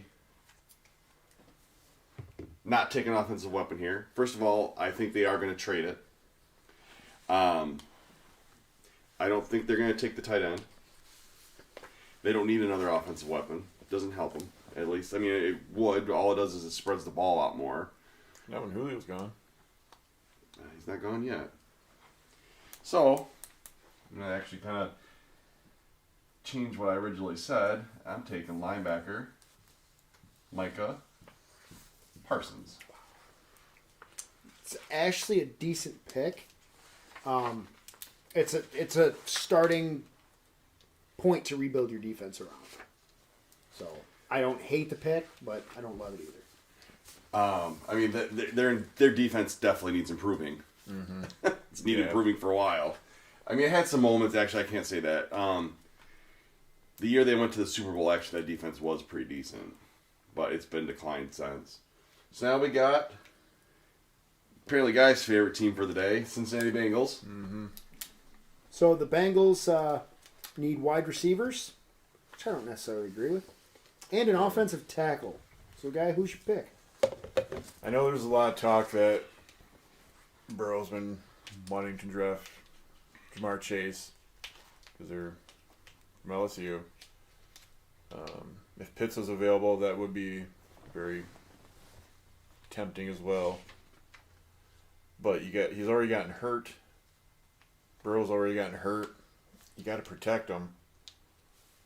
And as much as it'd be fun to have 3 great receivers on the field, you need protection on that line.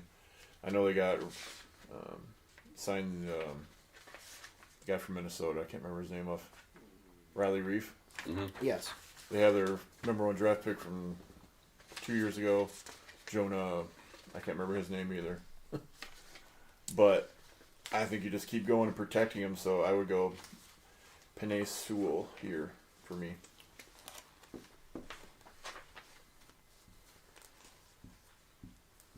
At some point, we need a different guy. Because I'm thinking the exact same thing you are. They need to protect their investment from last year, their franchise quarterback. Sewell. It's got to be Sewell here. So I imagine our fantasy draft's going to go the same way. You're like, I want him. No, I'm got him. I know, just like last year in fantasy. Well, as we saw at pick 3 with me, Sewell's already gone off the board. Yeah. I tell you what isn't gone off my board, and that's a tight end. Kyle Pitts. I would be okay with them drafting Pitts as well. Yes, that if Pitts wouldn't have been taken by Atlanta, previous pick, which I could have went Sewell to Atlanta too, because Matt Ryan needs protection, but I think Atlanta doesn't pass up on Pitts. All right, so now we go to everyone's favorite team, at least mine, the Miami Dolphins. Name it off. What do they need? So, Miami Dolphins need a wide receiver and a running back as primary needs. Mm-hmm. So, with that said, I mean, I don't think there's a question here. You go, although if they could trade out as well, again, there's a lot of teams that could trade out because they could use it, but if they're there, you take Jamar Chase.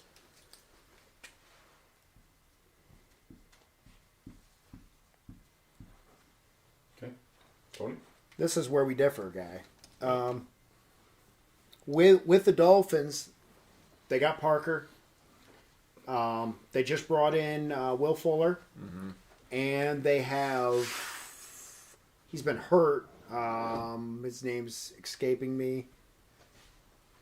We got Grant and not Parker. Grant Parker, Fuller. Come on, Eric. He's a big receiver. Why can't I think of this? I know what you're talking about. I can't think of the name right now. Yeah, I can't. But anyway, they got another big receiver. I think. Preston Williams? Yes. It's a lot of B-tier receivers. Right, but they're the bigger prototypical number one. Mm-hmm. Parker would be, if he stayed healthy, Parker would be a lot higher up. Right. So I think they go with the smaller, faster wide receiver here. Plays more of a slot role, which they don't really have a proven slot receiver. And that's going to be Smith. I can see it. Well, I can tell you this, as a Dolphins fan, I'm fine with the other one. I knew you would be. And I myself am picking wide receiver here. Although I will say, let the world know, I do hope Pitts falls to here. But he's not in my board. Every team. I'm taking Jimmy's cousin, Jamar. Jimmy was going to join us today, unfortunately could not. Hello, Jimmy.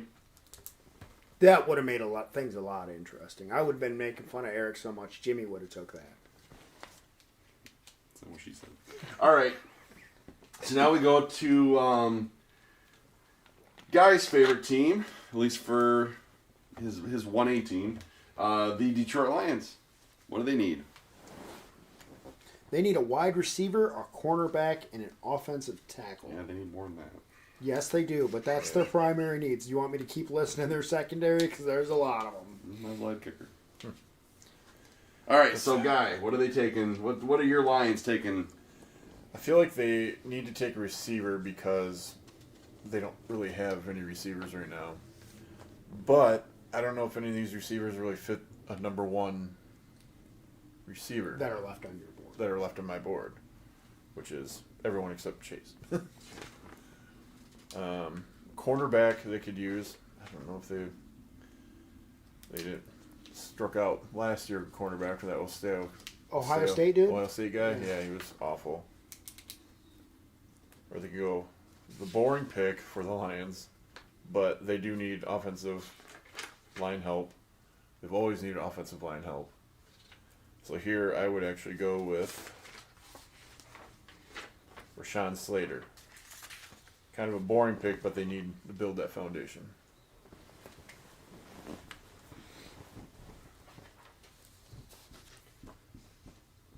Tony? I'm kind of going with Guy here.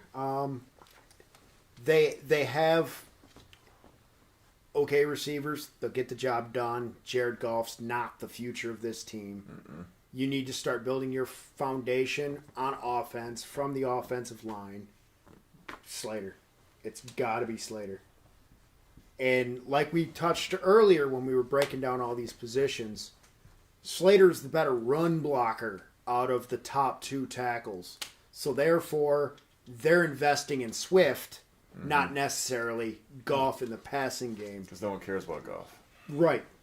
They know that, and I think Goff knows too, that he's going to get replaced. Yeah. So Just a matter of time. I did think of Wrong color. one of the quarterbacks there, but I'm like, I just can't see him doing it Not this early. this early. Yeah. So, Eric, what do you got? Well, I look at this pick. I look what the Lions have. And I can tell you this. If their receiving core wasn't so weak, if Galladay had stayed there, I'd be picking Surtain right here. But he's not. So, I'm going to pick wide receiver. Heisman Trophy winner, Devontae Smith. See, I don't hate that pick. Don't hate it at all. But like I said, But if Galladay stayed, I would have gone corner here. here's my kind of my thing with that is they don't have a number one receiver. I don't think Smith is a number one receiver. Mm-mm. He's too small to be a number one. So he's a building block, but I don't think he's going to be. He's their number 2 or slot until later in the draft or next year. Don't get me wrong, I love Smith. Give me Carolina what they need. Offensive tackle and a cornerback. Corner, not quarter. Mm-hmm. I kind of said that funny. Guy? This is where things could get interesting in the draft. I think they could trade out here as well. This could be actually a trade up. Or, they could look to trade up. This could be the trade with Atlanta, potentially, as well. Mm-hmm. Not that, personally, the one thing I've always had the belief of, you don't trade with your division. But... True. See, with the Panthers, if they stay here, it's easy to look and go, okay, Surtain would be a good fit in their defense there. But, even though they did trade for Sam Darnold, do they believe in him? Because they didn't really give up a lot to get him. They just have someone because they couldn't get up to get one of the top guys. But with who I have left, they got Mac Jones or Zach Wilson there. Could they be thinking, well, these guys just dropped to us? Well, here's the thing. Unless they outright cut Teddy Bridgewater, they got to pay Teddy Bridgewater $17 million. He'll get traded. He's Denver bound probably. Right. I have a feeling he's going to be traded, but if he's not, then he's still on the roster. Westbound it down, loaded up and trucking. Please. So, who do you got? I think I'm going to go Surtain there. That just makes a little bit more sense. Corner.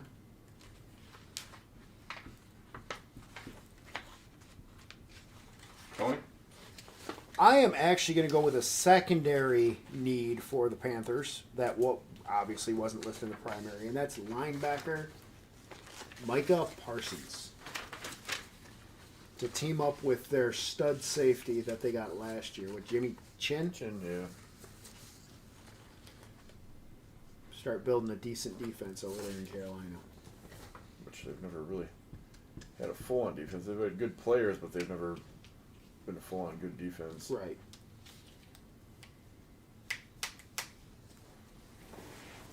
Grandkids. Well, I know who I'm picking here. I'm taking Surtain myself.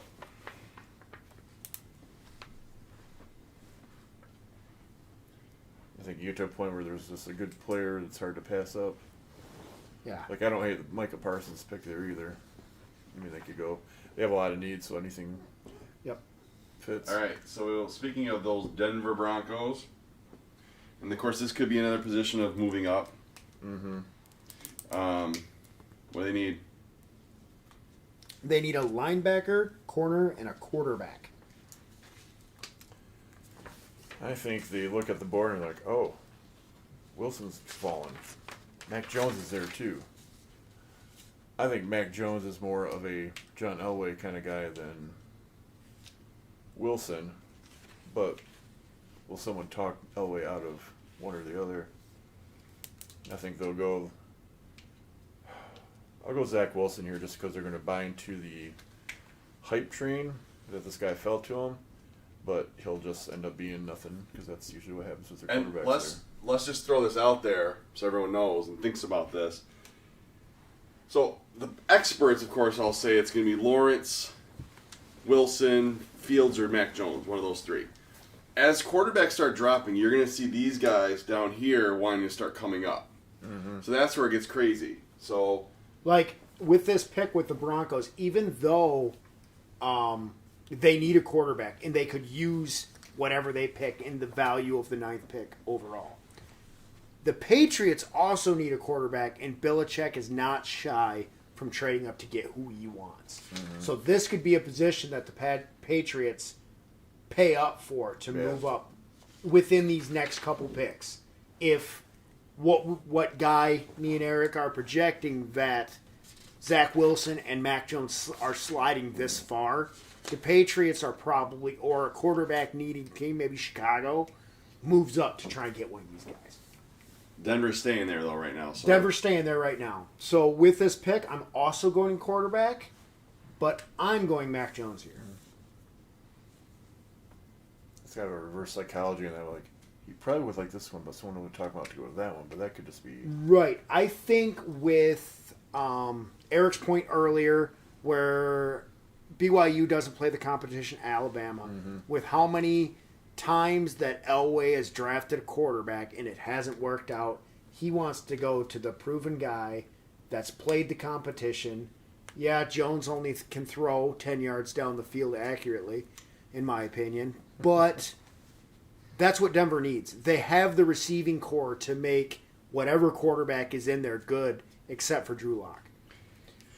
So, with me picking for Denver, I'm looking at this board. I'm looking at what I've taken. I'm looking at what's still on there. And I do agree. I have a little more faith in Drew Lock than maybe you two do. But I do think they need a quarterback. Or at least they need to potentially have someone that can push him. That being said, I'm not going to spend that pick on that player.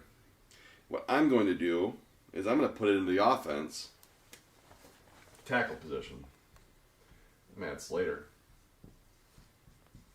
Give someone that, being as he has a good Matt Slater? No. AC Slater? Is AC Slater in this draft? Because if he is, I might as well take Trevor Lawrence off my first overall pick. Bayside? No. But with Slater, he's more of a running-based offensive lineman. I mean, you got Melvin Gordon. You have. I can't make fun of Melvin Gordon. I mean, you have also receivers. I mean, you have weapons. They have weapons. They don't need weapons in Denver. They need someone to keep the quarterback that can keep to either bust holes open for Gordon or keep the quarterback. Obviously, they're committed to Gordon because they let Lindsey go.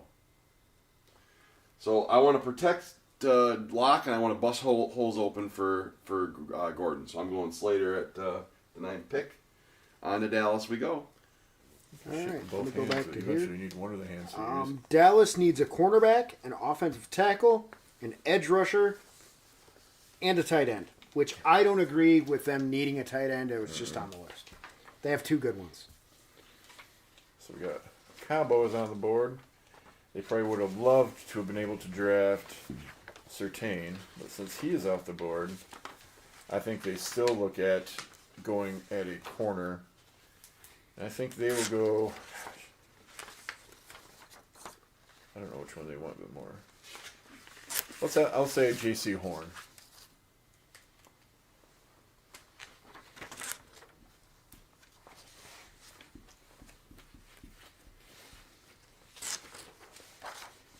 Tony? I'm going to take Surtain here.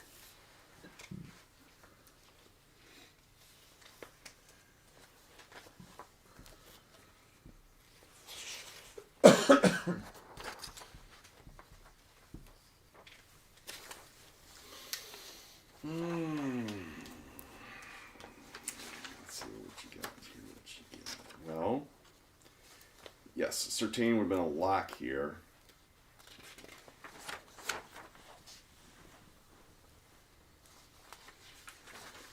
However, he's not available on my board.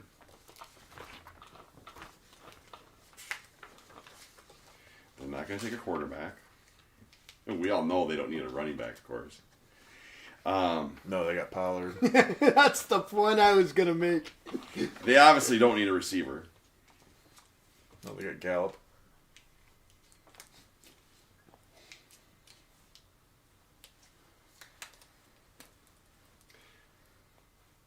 Normally a position like this wouldn't go this high, but I think the player's worth it. And changing my mind. Oh. We have a change of mind. Oh, this Dallas Cowboys is hard for Eric. Wow. I was actually thinking offensive line. All right, I'm going corner.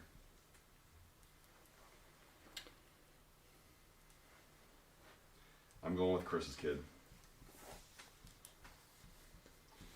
Caleb Farley.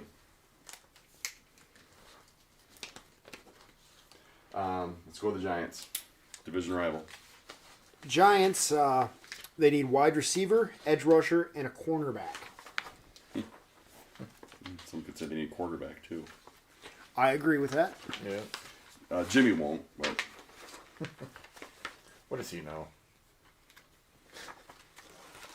All right, so, guys, picking for Giants. the New York Giants. I hate the Giants, so I don't care. Let's see. They want to try and make Dr. Jones successful. Danny Dimes, if you will. So, I would go left of my board, Devontae Smith. Wow. I can't believe you fell that far on your board. Heisman Trophy winner, Tony? So, with that said, got to protect Danny Dimes, too. He's the most sacked quarterback for the last 2 years. He did have that 80-yard run where before he fell down. Oh, that's right. So, I'm going to take Elijah Verde Tucker here. Offensive guard, tackle, offensive lineman. By the way, that's the name I was thinking about. I was going to pick with Dallas. I was actually thinking about him. All right, well.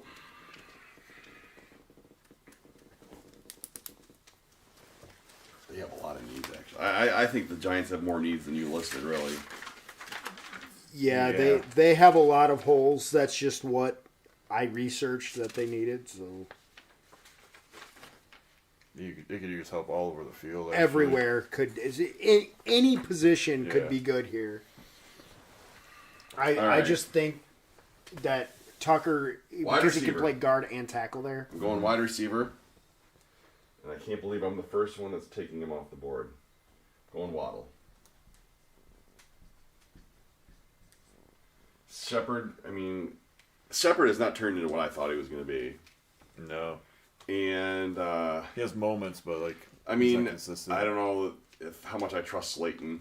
Mm-hmm. They have Galladay. How much do you trust his injury? I don't trust Galladay at all. He was a former Lion. Yeah. He was Enjoy. All right, so give me the lowdown on Philly. So, Philadelphia Eagles, every year they need a wide receiver. They need a tight end, a corner, and a safety. I feel like the Eagles are going to draft a wide receiver because I don't think they would need to worry about tight end, really. They should worry about their defense. The only wide receiver I can think of on the Eagles is Rager, the guy they drafted last year. They got Jalen Rager. They got... Is Alshon still there? I know Deshaun Jackson was cut. Alshon's gone. And they got the other guy's name. He was a rookie 2 years ago. Yeah, I can't think of his name. But, I know there's another notable name, but I can't. Fulgenheimer? Fulgenson? He used to play for the Lions, and he had 4 really good games last year. Okay, yeah. Justin, I can't remember his name. Yeah, I don't remember his name. Fulgelson. Don't they have Hassan Whiteside too? No, that's a basketball player, isn't it? That's a basketball player. They have some Whiteside there in Philly for football. So, I feel like this would be a good spot for them. On my listing, I have Jalen Waddle available to go. But I almost feel like they would just, go a Tutu Atwell for some reason, because they don't seem to draft wide receivers very well. Yeah, but I'll go Jalen Waddle to the Eagles. I bet you they draft Atwell. That would be hilarious. So what I'll do is, just so everyone knows, I'm actually not going to erase this board. And we'll keep this board as is. And then we can see how many of these we get right. Come draft day. Come draft day. Oh, yeah. That'd be interesting. I mean, I got two why in do I the keep first using round. guys' color for me? You're a moron. That's because you want a black heart just like Guy. Yep. My heart's almost dead, so, you know. All right, Tony. All right. Philadelphia. With Philly, I'm surprised that this guy dropped as far as he did for me. But Philly finally gets his number one receiver, Jamar Chase. Wow, that is pretty fair. I can tell you this: if that was to really happen, there would have been a lot of teams moving up already. Mm-hmm. I made the point, I don't like the guys that opted out of 2020. I think that was it was a bad move. Mm-hmm. I just don't like it. That's why he moved that far down on the board.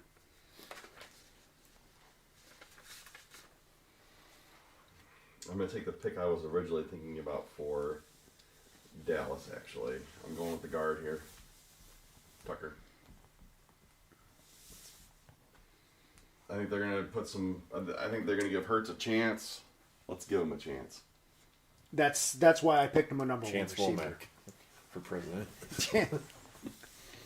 That's why I gave him his number one receiver that So, Hurts needs. with this pick, though, we're going to let Tony tell us what his Chargers need. And for this pick, because it's his Chargers, Tony, you're going to go first. So they need an offensive tackle, an edge rusher, a safety, and a corner.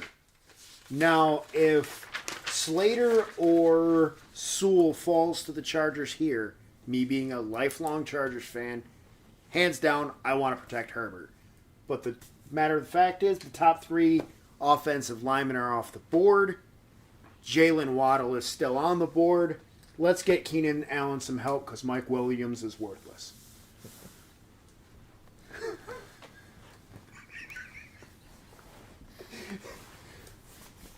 Guy?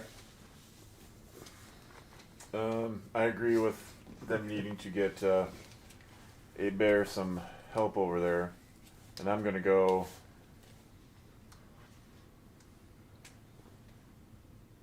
Christian Darrisaw.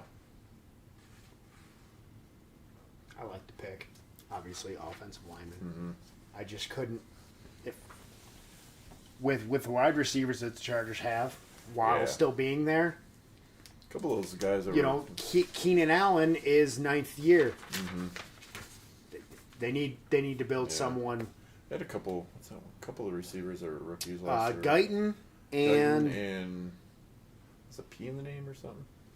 Yeah, I had him for the last couple weeks of the season. I can't remember who it was. I say we upgrade the defense. I say we do it at the cornerback position. I say we take Joe Horn's kid, J.C. Horn. Don't hate it. All right, now we're down to Minnesota. Who cares? What do they need? Yeah, I'm trying to find Minnesota. Oh, they're called the Vikings. So they need a offensive line, an edge rusher, interior offensive line, edge rusher, and tackle. So interior offensive line, guard, center. I think at this pick, with how my board kind of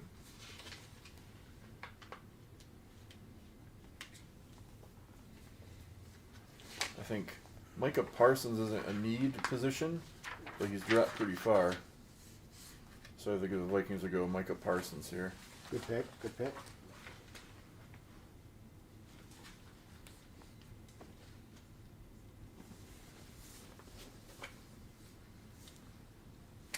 Okay, Tony. So Minnesota Vikings. with Minnesota, I am going to take.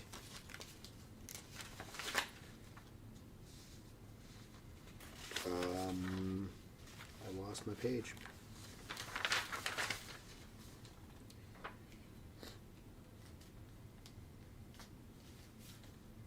Give me the edge rusher from Michigan, Penny Payne. How do you say that? What? Quiddy Pay? Cootie Pay. That's it. I don't know how to say his name. You guys just randomly come up with players that don't exist. Yes, we do. All right. Well,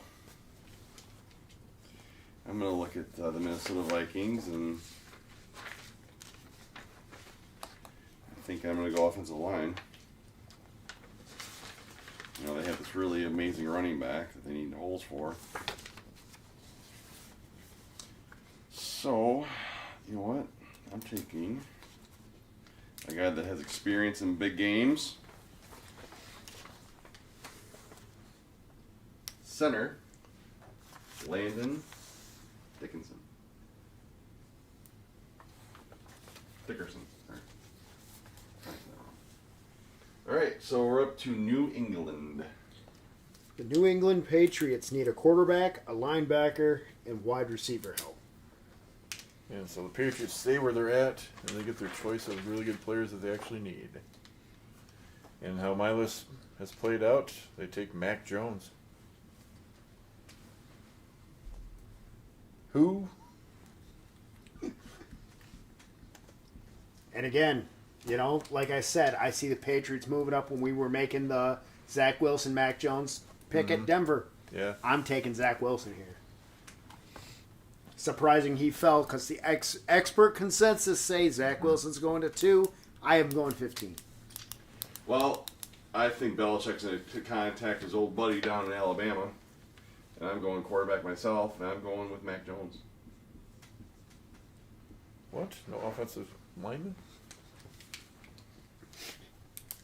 All right, let's move on to the Cardinals. Cardinals need a cornerback, a linebacker, interior offensive lineman, wide receivers. See, I don't really buy the big need for wide receivers. I don't. Early. I don't agree with that. Not the first they have round. like 8 receivers on the team that are Good. I mean, let's give some of the younger guys a chance is all they need to do. Corner, they do need to replace Peterson. Corners are left. I should have been on that page sooner.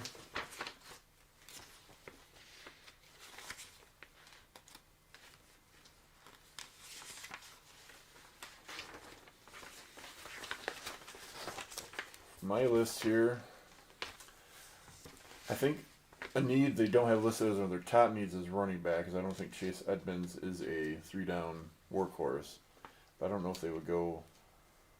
Well, they just got Connors, remember that. Oh. Yeah, they still need a good running back. Good shot at Connor. Yeah. So I would actually go Caleb Farley here for them.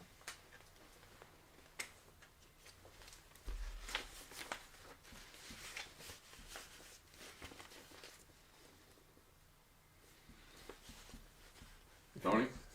I'm also going to go cornerback. The second cornerback on my list, J.C. Horn.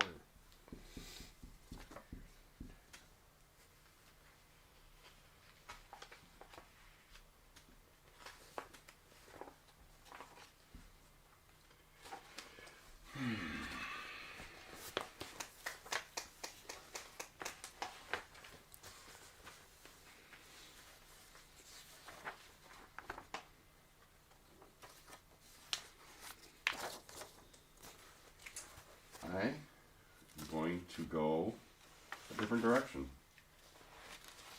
Not that I would ever do that. Huh. Running back, Travis Wow. Etienne. Shocked the world there. Yeah. I think he would be a great fit paired with Murray. I think he would be great in that offense. You throw ETN with the running ability of Murray, then Hopkins. Mm-hmm. That's what I was considering him there too. Yeah, I like that pick. I really do. As far as I don't think it'll happen, but I love the pick. I love that fit, that style running back in that offense. I don't know why I keep using guy's color for me. Why'd you use guy's color for me? I did, didn't I? All right, who we got? We got the the team I'm wearing right now, the Oakland Raiders. Raiders. The Raiders. All right. They need an offensive tackle, interior defensive lineman, and a linebacker. Yeah, they need kind of a little bit of everything. Yeah, their secondary needs are. Yeah, they kind of need. They kind of need defense. Yeah. I feel like they do need defense, but I also think they need, since they got like 6 running backs now. Yeah, and 3. What they traded away or cut their entire offensive line. Yeah. So I'm actually gonna go here, Elijah Vera Tucker.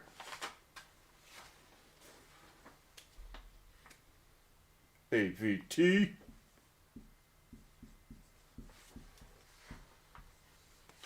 Tony? I'm actually going to go with another offensive lineman, and I believe that the center position on that line is the leader of that line. Tackles are very important, but Landon Dickerson here.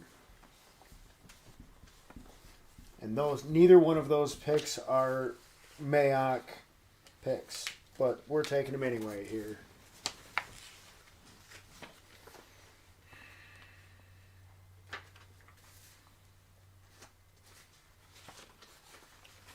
Let's see what I got left.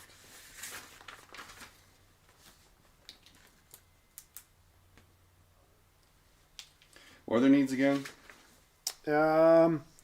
Tackle, interior defensive line, linebacker. Okay, that's all you had to say. That's what I thought. All right. Defensive tackle out of Alabama, Barrymore. And that would be a Mayock pick. Yes, it would. So now we got my Miami Dolphins. I will actually pick first for this one if you don't mind. It's all you. They need a wide receiver and a running back. So, well, I've already addressed that wide receiver position. And, Oh, the suspense.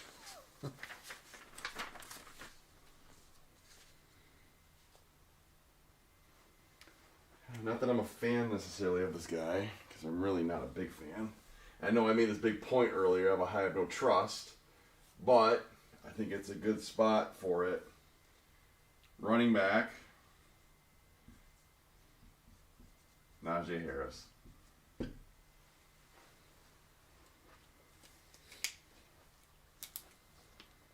So, Guy, who are you drafting for Miami? I would actually go Travis Etienne on him for the Dolphins. And I'm fine with that as well. According to Eric's board, this is what I think what's going to happen with these top 3 running backs. Eric's already got 2 of them off his board. He's got Williams left. Once one of them goes, the rush to get the other 2 are going to be really quick. Mm-hmm. So this actually makes a lot of sense in Eric's board. I'm taking ETN as well for the Dolphins.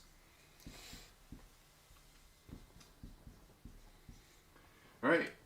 We have the Washington Redskins. Sorry, the Washington football team up next. So they need Potatoes. an offensive tackle, linebacker, safety, and corner. All right. I am going to skip over all those needs. Who's their big defensive end they got right now? Chase Young. Chase Young. Wouldn't it be fun to Oh, I know where he's going. bookend Chase Young with Kwity Paye? What? Big 10 outside rushers? Yep. I actually like the pick. Really good. I mean, the defense is pretty solid now, but I like those guys together. All right, Tony. I am actually going to take a linebacker here to help Chase Young create some havoc and clean up Chase Young's mess. Zaven Collins from Tulsa. I was thinking that one too.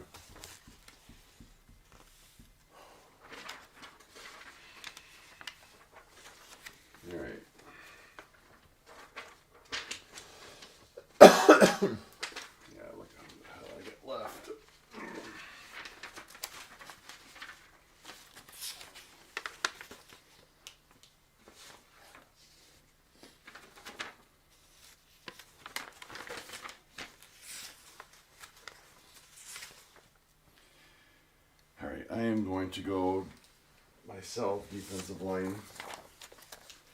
I'm sorry, edge rusher. Call him what you will. I'm going the kid out of South Beach, Miami. I'm going Gregory Rousseau.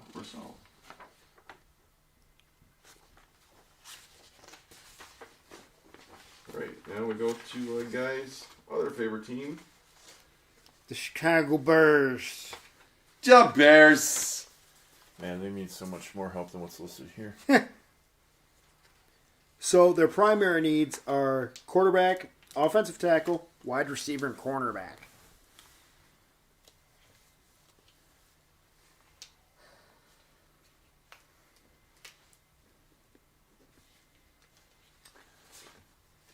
I don't think the quarterbacks are there is anyone they're going to feel like they're reaching for, so I'm not going to take a quarterback. They're probably going to need a wide receiver because Anthony Miller is probably going to end up getting traded in draft day sometime. That leaves them with Robinson and Mooney. Yep.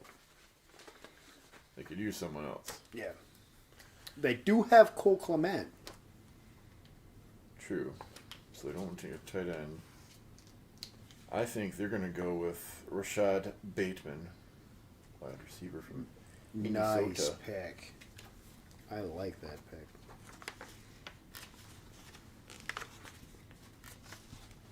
Not to shred it. Could they get him later? Probably. But do they want to risk that? Yeah. All right, what are you thinking? I'm actually thinking another wide receiver. And I'm not real high on him, but he is one of the last big guys left as far as receivers, and that's Terrace Marshall Jr. I thought about that, but they have Robinson. I was like, I felt like it might be a little similar. So I went with, I don't know, they're not From what I've seen on tape, Marshall seems a little faster. Yeah. Might be able to blow the top off the defense, while Robinson does all the underneath stuff. Yeah. So, go ahead, Eric. Now, first of all, I like how they signed Andy Dalton. I think that was a smart move.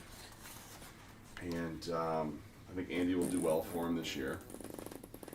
That being said, I see him as a gap quarterback, bridge quarterback. So I see quarterback here. And what's left on mine, I think they're going to go with, in surprise because he fell that far, Zach Wilson. Yeah. I thought about Trask there too. Yeah, I thought about Trask, but I'm like, that's a reach at 20. Yeah. So, with the 21st pick in the 2021 draft are the Indianapolis Colts, which need an offensive tackle, a corner, and a wide receiver. Wide receiver need, I don't see. Yeah. They just drafted Pittman last year. If Paris Campbell can finally stay healthy, he's electric. Mm-hmm.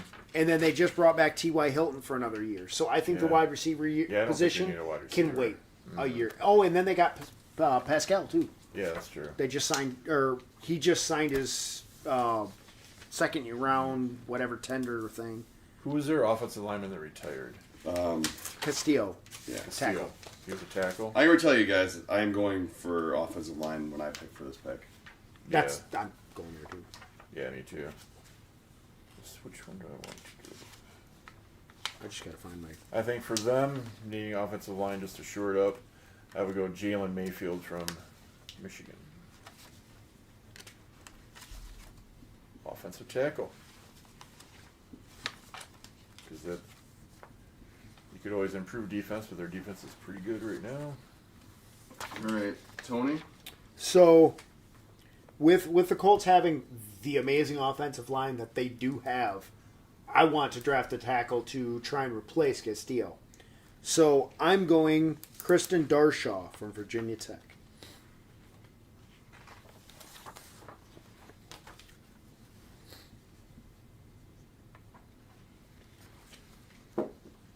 Scary thought, Tony. You and I are doing the same thing.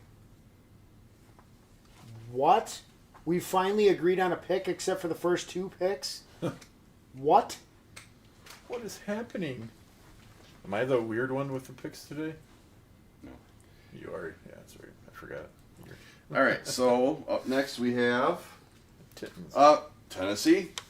Tennessee. Oh, A.J. Brown. Apparently they need a receiver. They do need a receiver. Big time. They need to get Brown some help. They lost both Corey Davis and God, well, I'm bad with names tonight. Tight end. Jonas Smith. Yep. That's it. So Brown is the blow your top off the offense. Big name receiver. I want one of these smaller, faster guys in Tennessee. So I am going to go with Elijah Moore out of Ole Miss. Feel like teaming up with his old college mate, huh? Huh? They went to the same college. No, they didn't. A.J. Brown? Oh, yeah, they did. I was thinking of somebody else. Not. Guy, what are you thinking? Probably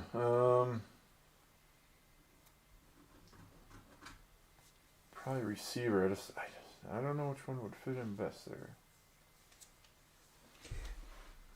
Come to think of it, I'd like to change the Elijah Moore pick. I want Rashard Bateman. I forgot he just rated lower than I would have had him in my rankings. So yeah, I want Bateman here, not Moore. We'll allow this one time because I didn't think this would happen. But once your pick is made, it's in stone. Yes, dear. I'm gonna say the same thing I just said to him. Way too high. Could have got him later. I'm gonna go a little off kilter here with this pick. I think this is where you might see a safety come off. Even if it's not one of their main needs. I think receivers deep enough they can get one in the second round. Same thing with offensive tackle or corner right now. So I will go. What is his? Trevon Moehrig. M-O-E Herrig.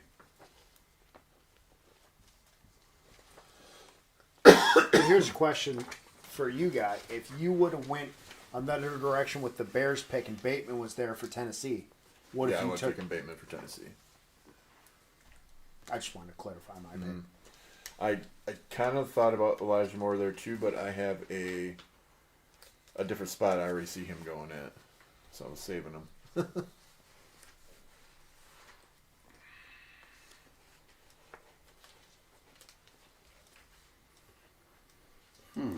Give me their needs again. Titans, corner, wide receiver, offensive tackle.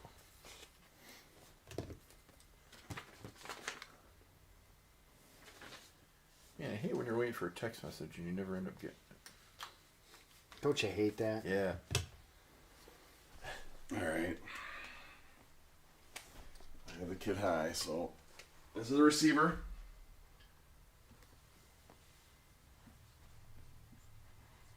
Kadarius Toney. See, that's that's one that I could say. I thought too about high. that. I Right. think he's too high. Tony, I think he needs to go to a team that has an inventive offensive coordinator because he's kind of like an Ayuk or the dude from Jacksonville, Chanel. I see him, Curtis Samuel. Yeah, him too. I see a lot of Curtis Samuel and Tony. I think he's overrated. Yeah, I like him, but I think you're But right. All right. Anyway, So the Jets have already taken a quarterback. We've all agreed Justin Fields is going second. They're up again. What do they need? so they've already taken a quarterback, like you said. They need a running back. Since there's only 2 listed, I'm going to list off the secondary needs for the Jets, which are corner, edge, wide receiver, and offensive tackle.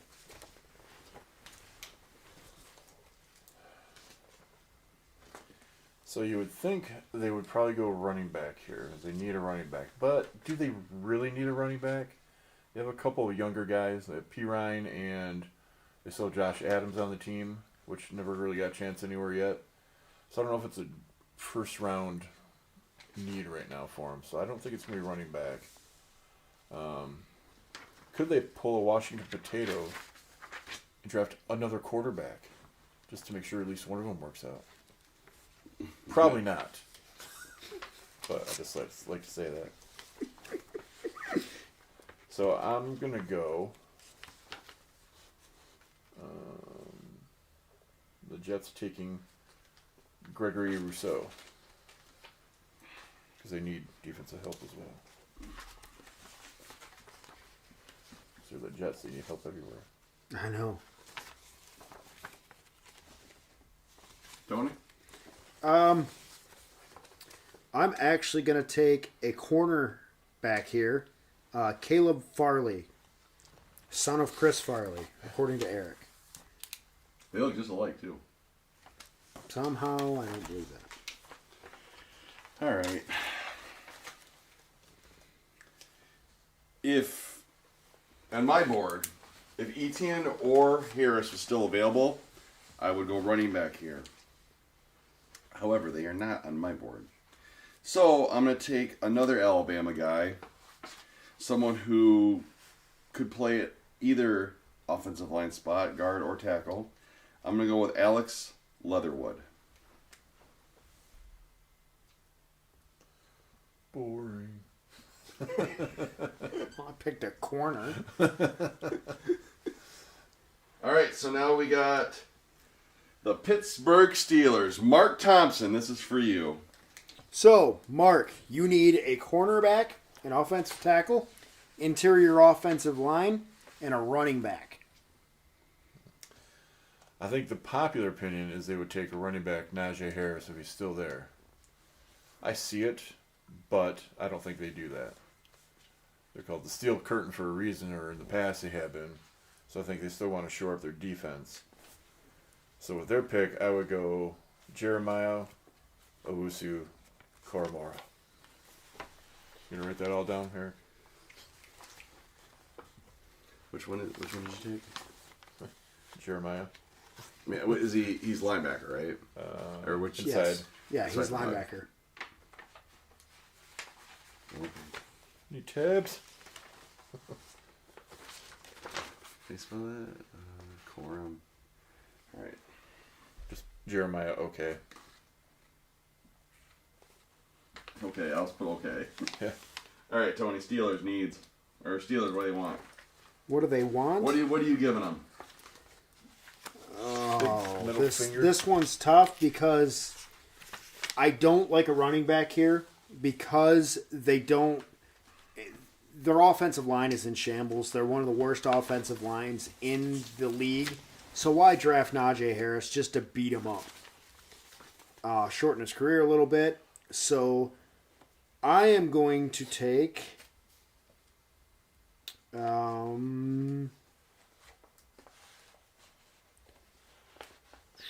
See, all the offensive line, I think it's a reach for all these guys. So, I'm going to agree with Guy and go linebacker since they lost quite a bit of their defense. And Jeremiah, okay. I'm sticking with Guy. Okay, so what I'm going to do...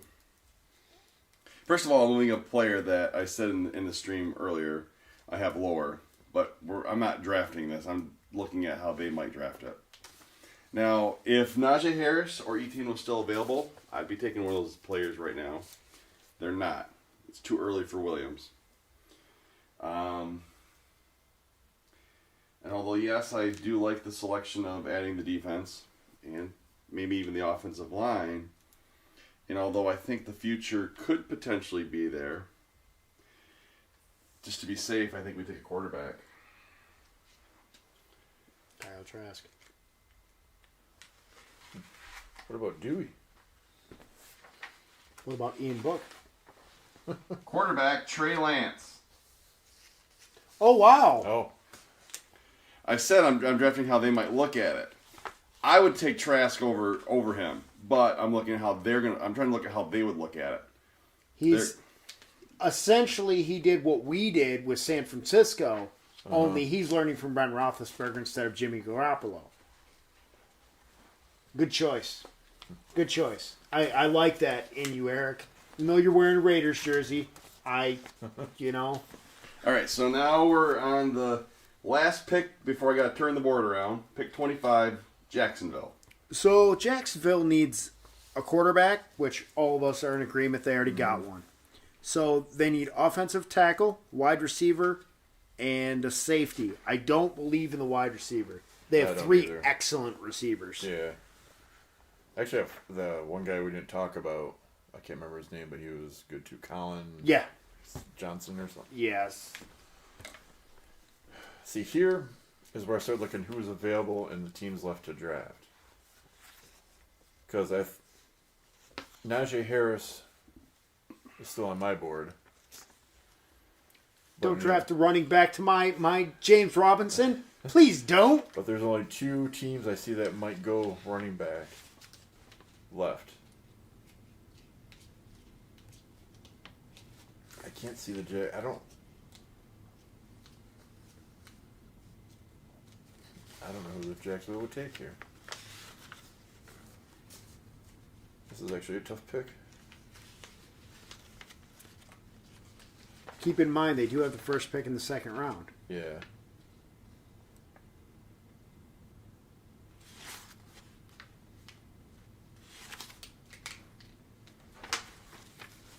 See, they may have team needs, but they're also best player on the board. It's kind of what I'm looking at right now. As well. You want me to just go first? Because I know exactly what I'm taking. Yes, go. All right. I'm going to take the guy, because they got their quarterback, right? They got the leader of their offense. They get the future of their franchise on offense. Let's take the guy that could be their leader on defense. I'm going to take a guy that you guys just took in the last pick.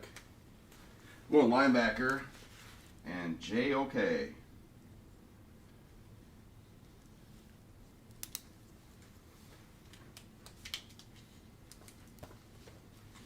Notre Dame. All right. All right. I will go, let's take a homegrown defensive player going to Jacksonville with Asante Samuel Jr.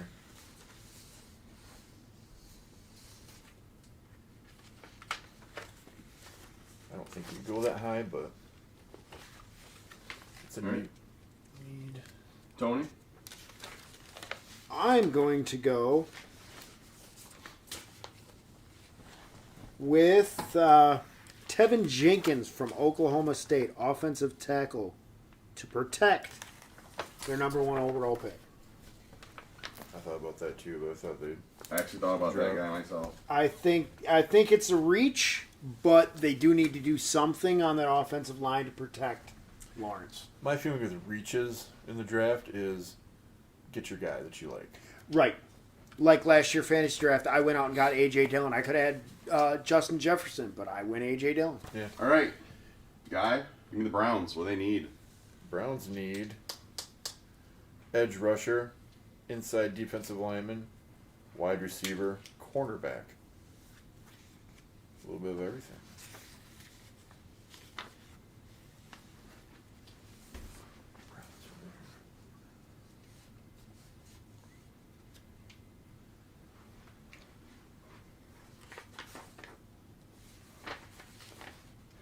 I'll tell you what, I'll go first. I know who I'm taking here. I'm going defensive line, edge rusher, bum out of Michigan, Pay. So, I'm going to go since Guy's still looking. With Beckham, who knows where his future is, if they're going to trade him. They got Landry. They got Higgins, which is an up-and-coming player, but we don't really know, unproven. I'm going to go with a small receiver. I'm going to go Elijah Moore for the Browns.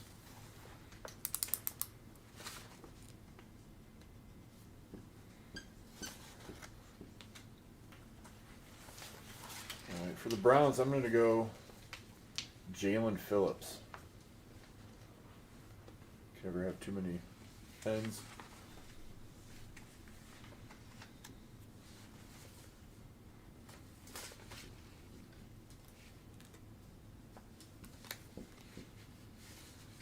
I did actually debate him, but then I thought, well, Pay's coming from Michigan, cold weather.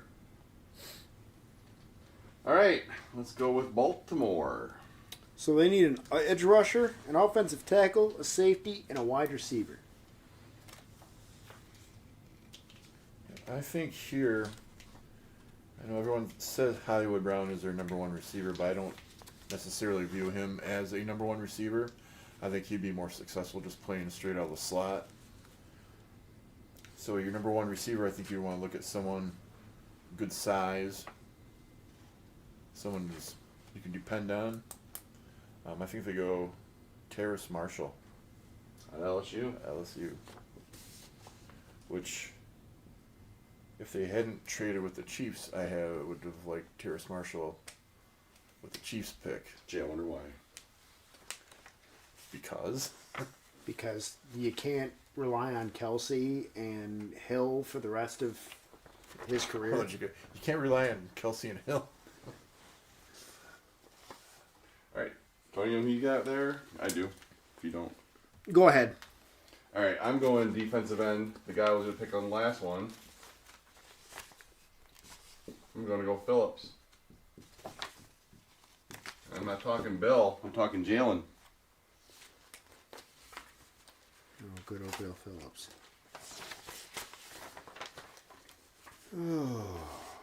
I tell you this, everyone out there watching, anyone in our fantasy league that may be watching this right now, this is making me want to draft right now. I'm ready.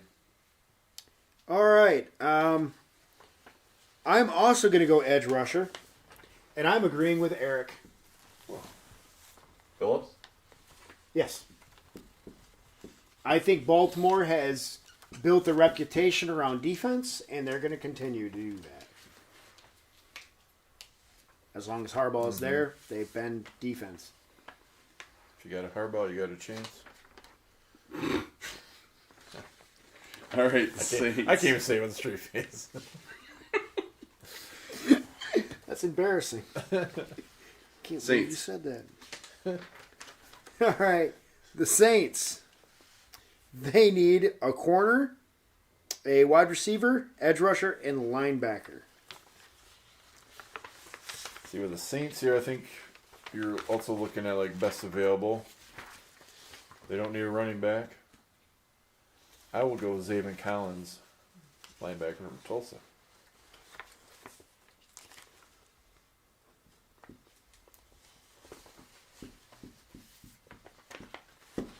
I'm just going to go ahead and write down my pick as well because it's the same guy. Zaven? All right. Tony? Oh.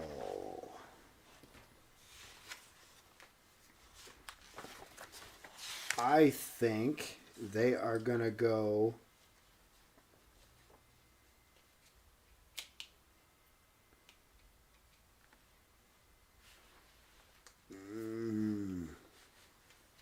Give me Asante Samuel Jr.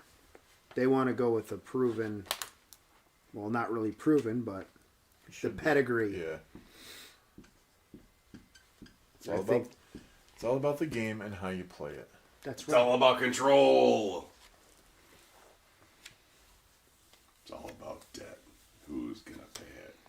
I am the game. You don't want to play me. I am control. No way you can... Okay, It wasn't anyway, meant to go that far. let's go to the Packers Green at pick Bay. 29. Offensive tackle, wide receiver, cornerback, interior defensive lineman, and linebacker. Packers are going to do something they never do and actually draft a player that they can use on the field. What? Not Jordan Love or A.J. Dillon? Yeah. Wow. I'm going Elijah Moore. It's amazing how many wide receivers I have picked when I said there's only a few going, but there's so many holes. I know we got 6 receivers in the first round. That's way I more than I got thought there was 1, going to be. 2, 3, 4, 5. I'm gonna have 6 too. Second round's What gonna are be you taking? I'm crazy. gonna take Kadarius Toney out of Florida. They need a compliment for Adams. Yeah. They just do. I can tell you right now, if I would have already drafted this individual, I would have actually taken Landon Dickerson right here. If I hadn't already taken Trevor Lawrence, I would take Right. him here. So, I am going to go Jenkins of the tackle.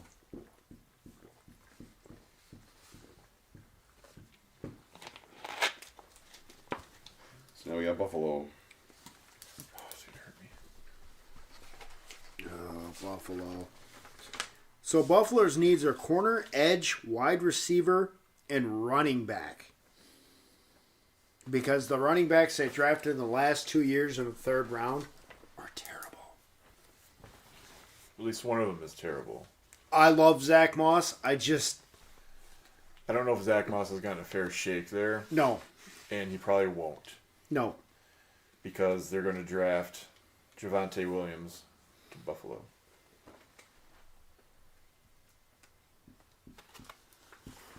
Who's the big star falling in my draft?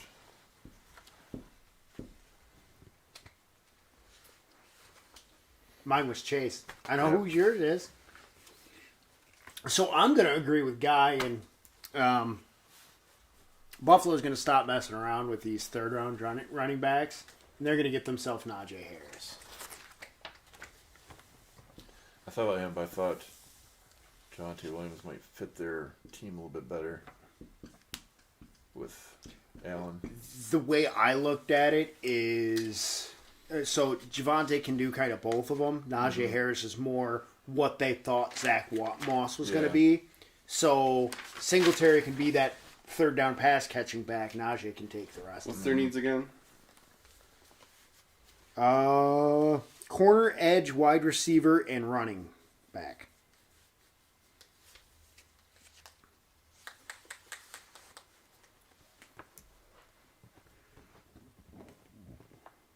Cornerback. Kid out of Northwestern. Greg Newsom. Back to Baltimore. They've already taken. So Guy gave him receiver Marshall, and then Tony and I gave him Phillips. So what do we need now? I guess you might just list their overall needs, then everyone knows what you already gave them. So subtract off. So they need edge, offensive tackle, safety, wide receiver, tight end, which I don't agree with, offensive lineman, wide receiver. So they need wide receiver because it's listed everywhere. Like to Guy's point, they only really have one. So he said this is a huge reach, I think, at this point in the draft, but he was an opt-out, former 4 or 5-star recruit to go to Michigan, where recruits go to die, high recruits go to die, and that's Nico Collins. I think they take a shot. And then say, thank you, Kansas City. This is going to be weird. I also think they would take Nico Collins there. Wow. I think they're trying to load up on receivers. Because even with the 2, they just have 2. Now the other receivers suck still. Yep. So do it kind of what Denver did and get some quality receivers to put in there. You got the quarterback. Don't need the running back. Defense is fine. I say we added that defense. Of course you would. I'm going to give him the safety out of TCU, Morig. Maury? So with the last pick in the first round, World champion Tampa Bay Buccaneers. Great. According to this, we need wide receiver, edge rush. Don't agree with it at all. They have the receivers. Yeah, I don't think they need I mean, even with Godwin being on the franchise tag, you have Tyler Johnson right behind him. Mm-hmm. So now next year you're going to have Johnson and Evans.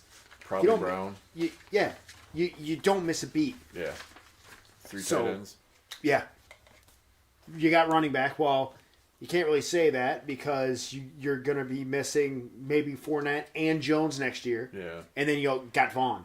Mm-hmm. So my pick, I'm going out there. I'm taking Williams. Javonte to the Bucks. Oof. And he's going to sit for a year, not do much because Fournette and Jones, or maybe they draft him and trade one of those guys. Yeah. Okay, we can hear. I'm going to have to go with defensive end there. I'm going to go 2 guys I really like here. I don't know which one I go with. Let's go Jason Owe. Penn State. Owe. Owe Mawapa. I was going to sing that, but I left it alone. Give me those needs again, Tony. I need to hear those needs. Wide receiver, edge. Wide receiver and edge. That's what they need. That's what it says they need. Well, that's not what they're going with. You're right, because I went with running back. They're going to take quarterback. What better tutelage than the GOAT? Quarterback, Kyle Trask. Well, Trask is going to learn how to deflate balls. So, that ends... fall on the ground and rock back and forth and cry. That ends the first round. And then we're just going to do the first 18 of the second. In retrospective, let's see. I don't know if you want to go through these right now or not. No. Let's just keep it rolling. Okay. Yep. So we're here, why don't you guys discuss who you're drafting? I'm going to grab a drink. All right. With the Jaguars, we already have them. I think I have them drafting an offensive tackle and a quarterback. So their primary needs are wide receiver and safety left. Mm-hmm. Yeah, I still don't buy the wide receiver thing with them. I don't see the wide receiver. Mm-hmm. They just brought in Marvin Jones. They drafted Chenault last year, and DJ Shark is a monster. He just had a pretty good year. A hippie throwing to him last year. Yeah. Dude that rocks a mullet. Don't get me wrong. I love Minshew and all that Minshew is, but he's not a amazing quarterback. So, with my pick, I'm gonna pick the safety out of TCU. Okay. Mulrig? Yeah. Sure we're saying it right.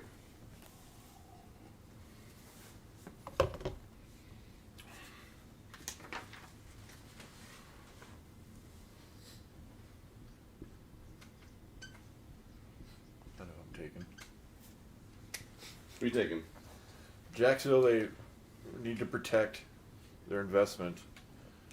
Let's give them the guy that's going to start handing the ball, and Creed Humphrey.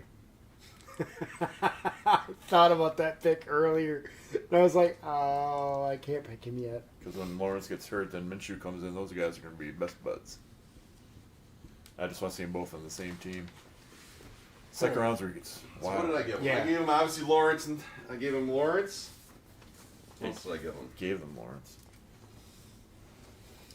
Where's their other damn pick? A wise pick. 25. Oh yeah, there it is. And I gave him a linebacker.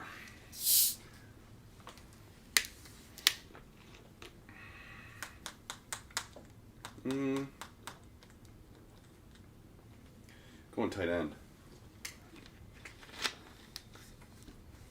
Not that high.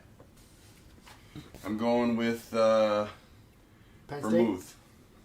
Freiermuth. Duhas. Freiermuth. That's his nickname. So Duhas Freiermuth. We're back to the Jets. Do you guys need me to repeat who you already taken for the Jets, or no? I don't remember, but I don't care. Who did I take with their other pick? I want to know. Oh, I'm getting old. All right. Obviously, you took Fields for their first pick. Yep. And you took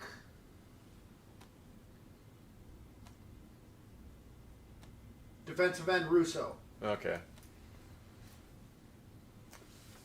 And with who I have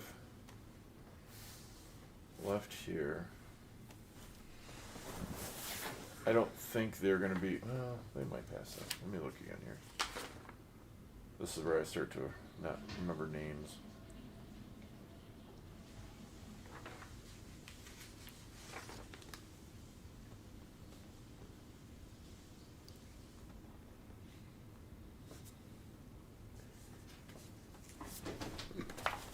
They do need defensive help, so I think for the Jets, I would go Christian Barrymore.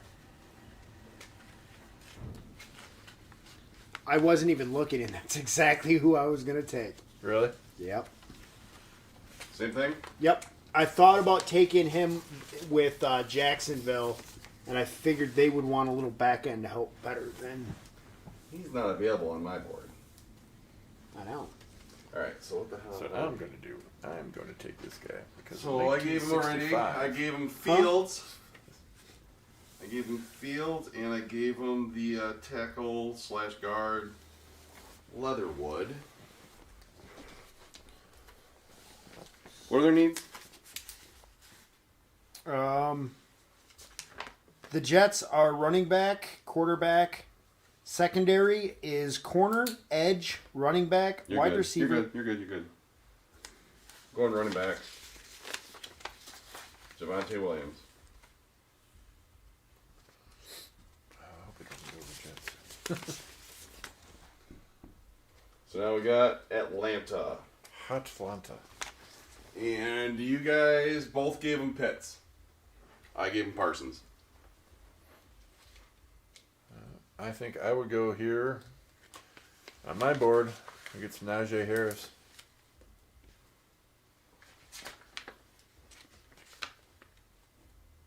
Wow, he's still available on yours. I can't believe that. Yeah, I mean, I messed up Silmars. I can't see him going in the second round, but Well, you never know. yeah. I mean, you don't. Who would have thought Aaron Rodgers would have went the 20th overall Yeah. pick? I just gotta figure someone's gonna drop. So I'm gonna. They're gonna draft the future of their franchise, and that's Kyle Trask.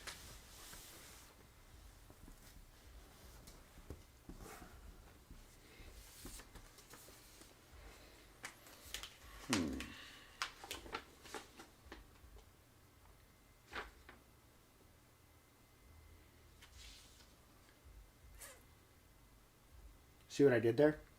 Pitts, Trask. Boom! I was thinking about trying to figure out what team would be able to do that too. I thought about Chicago taking Trask in the first, and then Tony in the second. Yeah.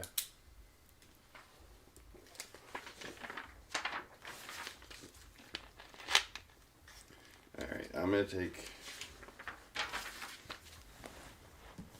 I'm going to take a wide receiver. I'm going to go with Marshall.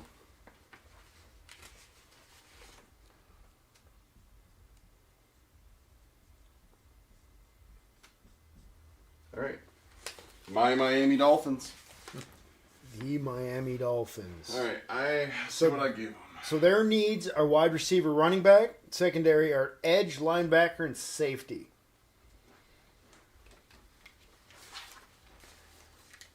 They picked twice in the first, didn't they? Yeah. You want to know what you gave them already? Yeah.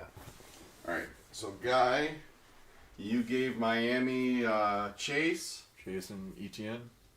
Yep. I gave him ETN and Smith. Yep. I gave him Chase and Harris.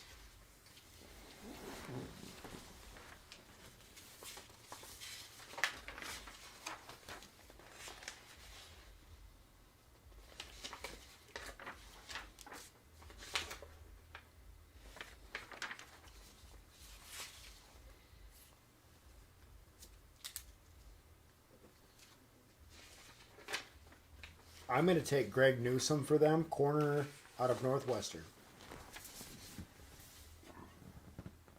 Simply best player on the board.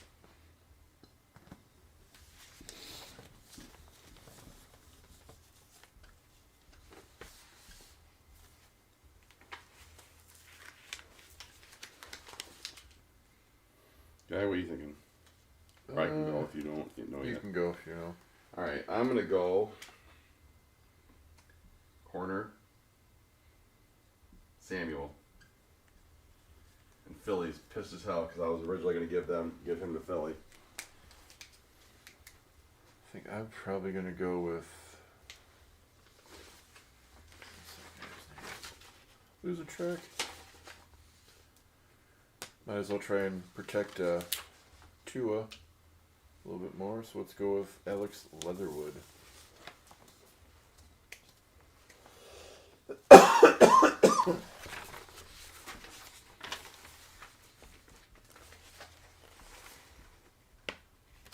right, Philadelphia. You guys need to know what you drafted for them. Tony or Guy, you gave him Waddle. Tony, you gave him Chase. I gave him Tucker, the guard.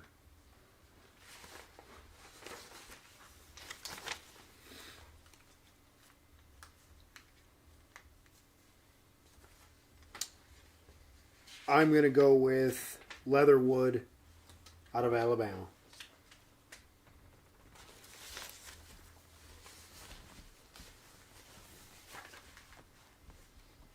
I'm gonna go Newsome for the Eagles. Did those picks just flip-flop for us? Yes. All right. We're close. Yeah.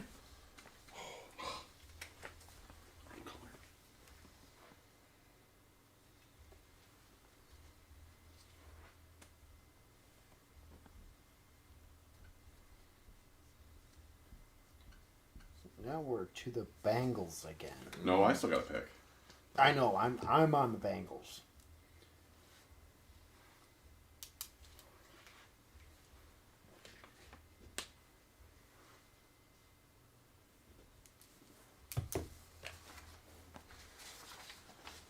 All right, I'm going receiver. Elijah Moore.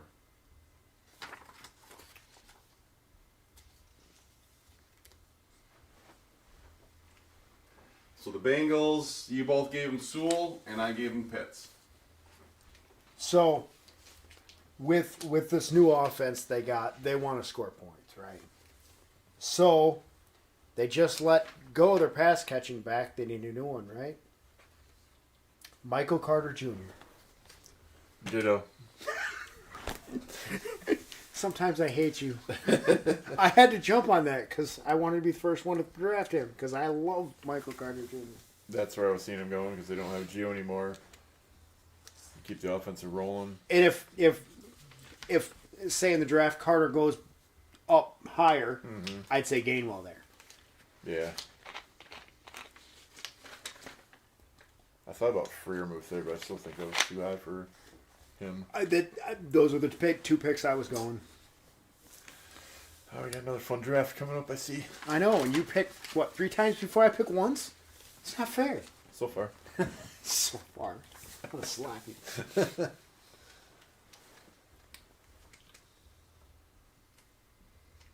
Who do you got, Eric?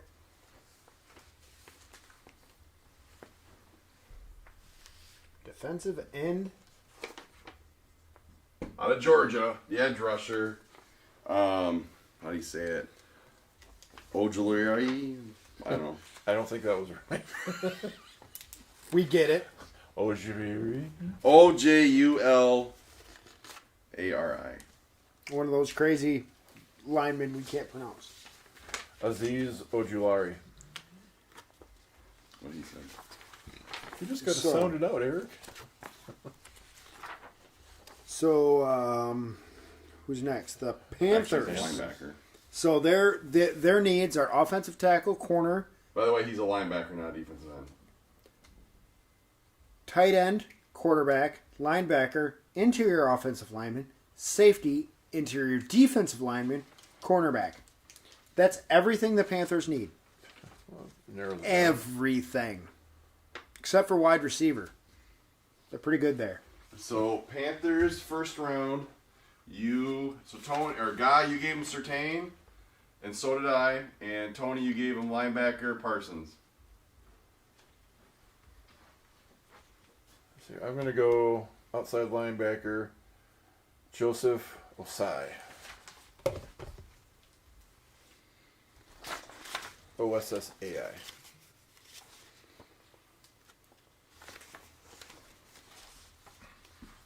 Because I know they need defensive help. They score, and then they give up a score. They score, they give up a score. I am going to go with cornerback out of Georgia, Tyson Campbell. Well, they make good chicken. They do, don't they? Makes me hungry for some more chicken. Who's the most important player on the Panthers? Running back. What state are they in? Ooh, Carolina. Running back, Michael Carter. So you're going to add a pass catching back to another pass catching back. What's his health now? Fine. Fine. He had a hamstring injury last year. Well, you never know. High ankle sprain and a hamstring injury, nothing major. It wasn't like Myron Mack's Achilles tear. Well, they need to acquire someone so he can be the third Yes, overall pick in our draft. So then next year, Guy can give up even more. All right, what are we on? Pick. Broncos. We're on the Denver Broncos. First time around. Broncos. Guy gave him quarterback Zach Wilson. Tony went Mac Jones. I went Slater, the tackle.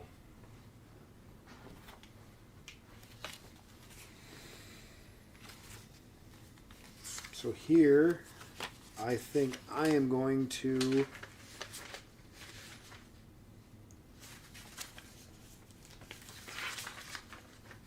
take Davis out of Kentucky, linebacker.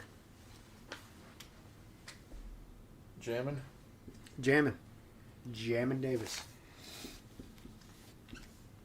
Not to be confused with Quentin Jammer, legendary cornerback from the San Diego Chargers. I think I will go with Nick Bolton. Michael's son. We got Chris Farley's son and Michael's son. Holy crap. Asante Samuel's son. Joe Horn's son. Amazing concert, by the way, everyone. If you ever get an opportunity to go see Michael Bolton in concert, Don't go. it was. Ask my wife; she will tell you it was a phenomenal concert. Made me scream like a girl, but hey, it was a great show. That being said, He also screamed like a girl for Cinderella. So, anyways, what do they need? What do they need? Tell me what they need. The Broncos, linebacker, corner, quarterback, offensive tackle, interior offensive line, interior defensive line, wide receiver, don't agree with that, edge rusher, and running back.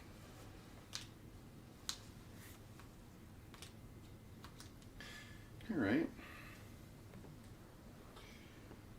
What state does Denver play in? Colorado. Okay. Patrick Waugh. What's the temperature like there?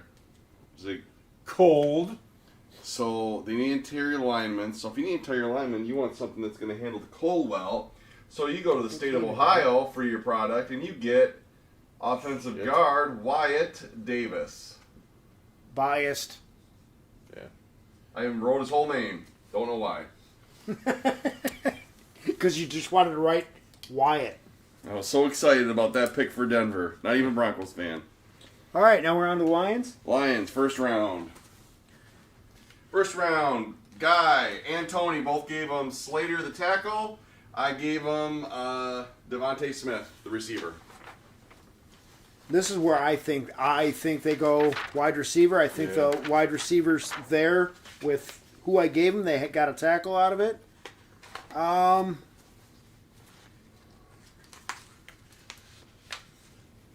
think they go another really good route runner here. Not a real speed guy. Amon Ross St. Brown out of USC. Don't tell me you were going to take that. Where's my thumb at right now? What is wrong with you, guy? I was actually between him and Tylan Wallace, but Like Amon-Ra sounds like a cooler name. Amon-Ra St. Brown. One of the reasons I picked him is because I wanted to say his name before anybody else did. You can put me down for the same guy. I had my thumb right there. I already did. I actually wanted to pick him for the Packers. Like So another scene? So they have brothers. his brother. Yeah. Yeah, they're brothers. That's funny. Little history. Their dad was an Olympian. Mr. St. Brown. Another weird name. And their sister is like an amazing volleyball player. Miss St. Brown. I did a lot of research on Amon-Ra St. Brown just because I like to say Amon-Ra. We're going to pause the broadcast right now. Tell us more about the family. That's all I know. What about Grandma and Grandpa? Come on, you named Chris Farley. I don't know. Grandma and Grandpa You're going St. into Brown. full family history. I'm waiting for you to pick. Where are they from? St. Brown. No, I mean, are they, what country is their I origin? have no idea, but look at their weird names. You said you I researched can't even it. say his brother's You name. said you from researched the St. California. Brown family in detail. You're giving off their... I researched Amon-Ra St. Brown and all this other stuff came up. That's why I know it. Just trying to get the information so I know the family a little bit better. Actually, I learned a lot of it from Kyle Yates, so thank you, Kyle Yates. We love you. All right. What do I got left here? He's a Bears fan too, guy. Yep. All right. You know what?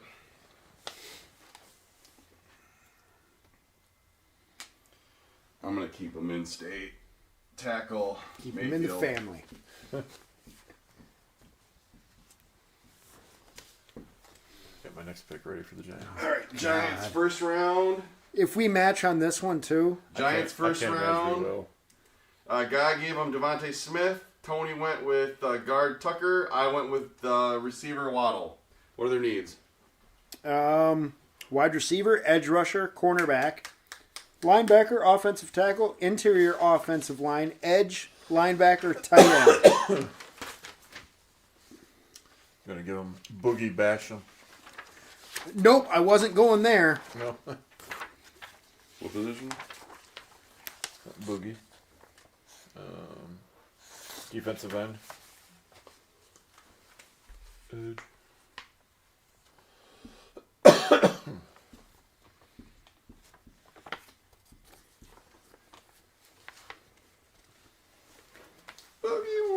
So, because it sounds like a New York name, I'm going Creed Humphreys from Oklahoma. Offensive tackle. See, you stole Creed Humphreys from me, so I had to steal Amon Ra. It makes sense. All right. All right. Going corner. Eric Stokes. Again, I don't know why I'm writing the whole name out, but I just did. Eric Stokes, corner out of Georgia. Eric or Aaron? So now we are to the San Francisco 49ers.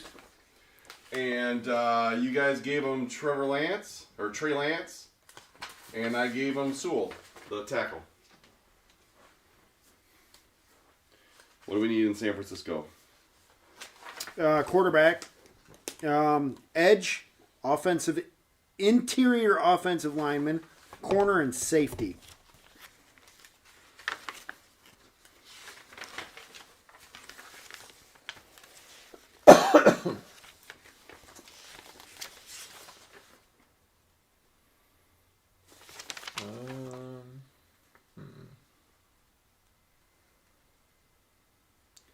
I'm going to take safety Jamar Johnson from Indiana.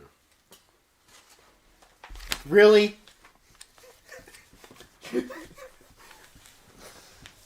I'm going to let you pick the next one. You might as well, towards the end here, you might as well just match me and Guy's board. Same for me. As I said earlier that he has an NFL name. Oh my gosh.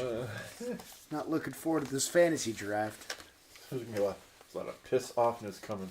See, Guy's been complaining Ritz picks all his picks and Guy picks all my picks. So if Ritz, me, and Guy pick all the same, and those two guys have 6 picks before I pick once, I might as well let Eric pick for me. Guaranteed I'll have Ohio State again. What were their needs again? On the 49ers or Giants? Run the Niners. Niners? Quarterback, edge, interior offensive lineman, corner, safety.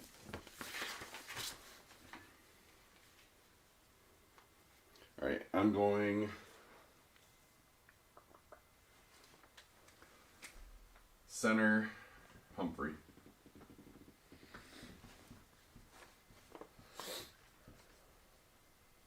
So now we're on to the Cowboys. Cowboy. So they need a corner, offensive tackle, edge rusher, and a tight end, which I still don't understand the tight end. I would go. Hold on. So Dallas, first round. We all give him corners. The only difference is Guy, you give him Horn. Tony Surtain, I give him Farley. Chris? Yeah.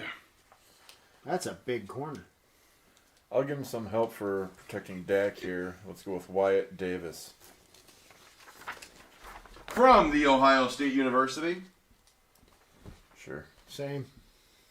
Really? It was the whole time. I'm like, all right, Dak needs some. Dak needs an offensive lineman.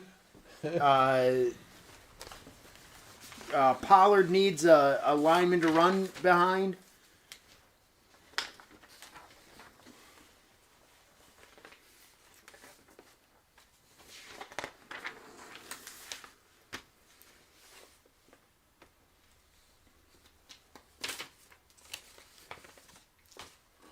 That's the first one. It's a bad place to look. Jaguars again? How many players do they need? That's what I was talking about, their draft capital. They got a lot of picks.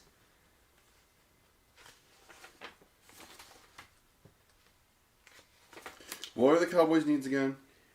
Cornerback, offensive tackle, edge, tight end, interior defensive lineman, interior offensive lineman, and a safety.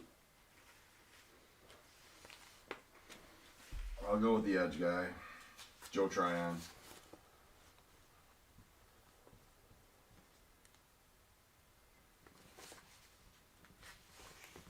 So now we are back to Jacksonville. So we all went quarterback Trevor Lawrence with their next pick in the first round. Samuel for Guy, the cornerback. Tony went tackle Jenkins. I went linebacker J.O.K. And then the second round, we got Guy went the center Humphrey. Tony went Morig, and I went the tight end for Muth. I am going to go the tight end, Fairmouth, with this pick at 45. Thought about it, but I'm not. Okay, good. What was your second option? Because that one might match my second option. I'm actually looking at 2 corners. Nope. Okay. It's not what I was thinking for that pick. Or a running back. That's what I was thinking for that pick. Those guys may steal down let's go with the running back. Why not? I don't like the pick, but that's what I was thinking. Mm-hmm.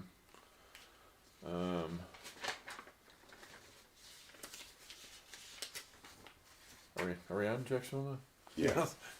Everything's starting to blur. We're going to go running back.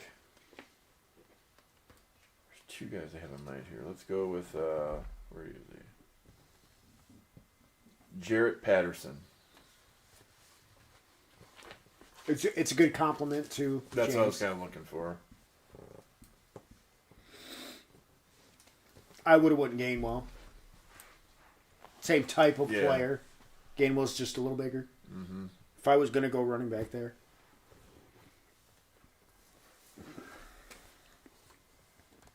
Right.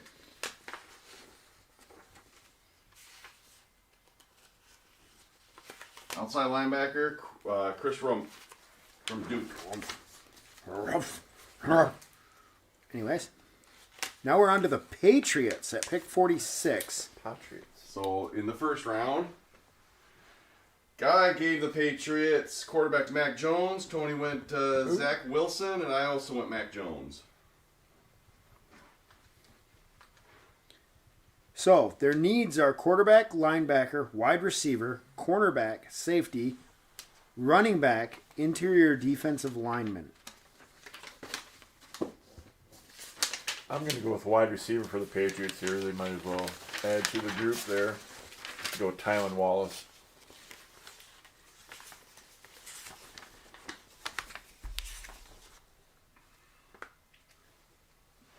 From the Oklahoma State.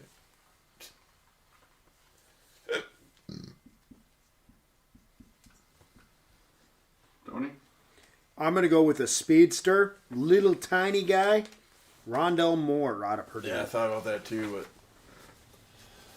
I see Rondell Moore being like a Laviska Shenault, where he catches the ball, he runs like a running back. Yeah. He will run you over. So he can be used as a gadget guy. That's how I view Rondell Moore. Uh-huh. Kind of the new James White. Yeah. Just faster. A whole lot faster. What do you run the 40 and 4.2? All right, I'm drafting cornerback from the Ohio State University, Sean Wade. Overpaid. All right, Tony, your Chargers are up. Oh, my Chargers. Now we're getting to the area where I don't know any of the players. I'm starting to like this go by. Oh, the Chargers in the first round. Let's see. Guy gave him tackle Darso. Tony went receiver Waddle, and I went cornerback Horn. So, I am going to give him somebody on the other side of Bosa, if I can find the right page. Last page. Give me away Y, however Guy pronounced it, from Penn State. Why? What's his first name? Jason. And he's D-line, if I remember. Edge.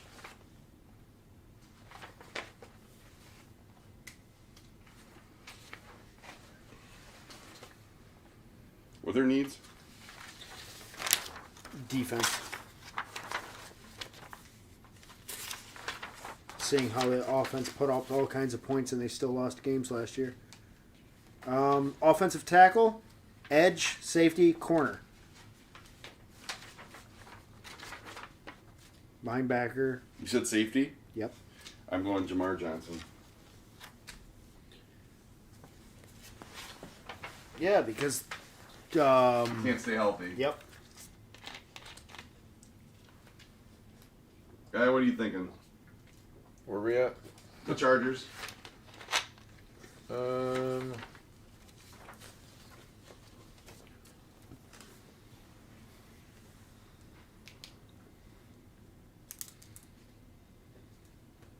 probably go Chris Rump. I'm on the other side, Bosa. See, we had the same thought. Mm-hmm. Players are a little different, but Only the player that I picked, what you already picked. yeah. Raiders. Raiders. So, I hate me some Raiders. first round, Guy went guard Tucker, Tony went center Dickerson, and I went defensive tackle Barrymore.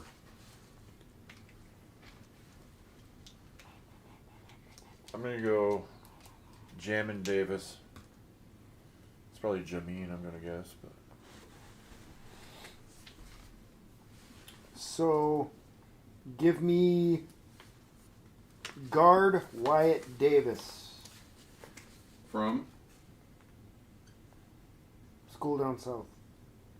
The Ohio State University. Say it right. What do they need? players. I lost my spot. Offensive tackle, interior defensive line, linebacker, safety, interior offensive line, corner, and edge. Other needs, running back. Okay. What you need?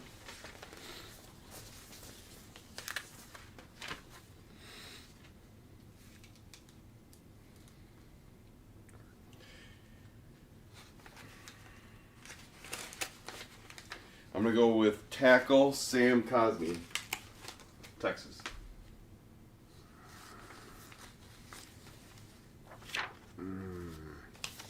So we are to the Cardinals.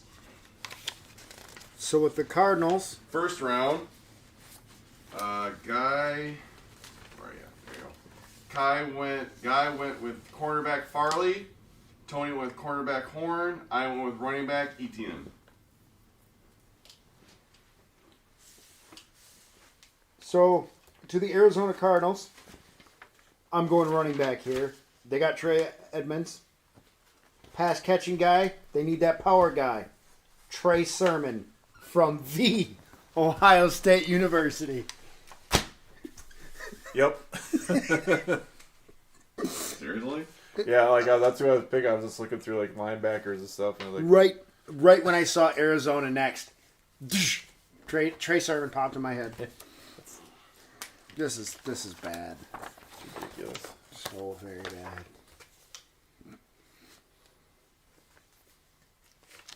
A lot of FUs at the draft. Well, you usually sit up here and I sit back here. Yeah. So you'll just see me kind of. All right. Ritz can't see me because he sits where you usually are. So maybe I'll smack him in the back of the head because I can reach him. All right, I'm going cornerback Tyson Campbell, With our final pick, Miami. Miami. you planned that, didn't you? No, that's just how many would fit on the thing.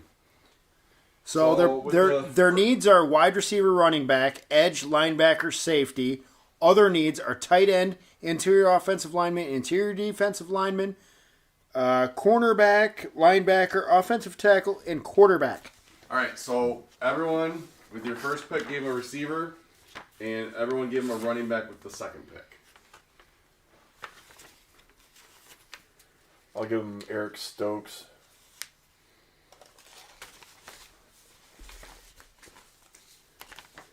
Because he was great in Mask.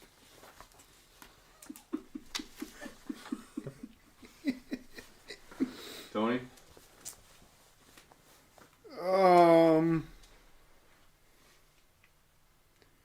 Give me safety Devin Diablo. That was the other guy I was looking at. Actually, I was going to pick him, but then I forgot. Because I'm name weary right now. What are their needs again? Who cares? Who cares? They got a fish on their helmet. Or a porpoise. Porpoise. Got a blowhole. So does he. All right, come on. The We have Dolphins not been need drinking today. wide receiver, running back, edge, linebacker, safety, tight end, interior defensive and offensive lineman, cornerback, You're good, linebacker, you're good, you're offensive good, you're tackle, good. quarterback. All right, I'll go with the Quarterback. I'll go with outside linebacker Joe Asio from Texas. I'm really curious now, us fans out there, Yeah. how close we got this. I think we all got 4 right. Well, we know we got one right for sure. Eric got 4 right. But together, how many did we get right? Yeah.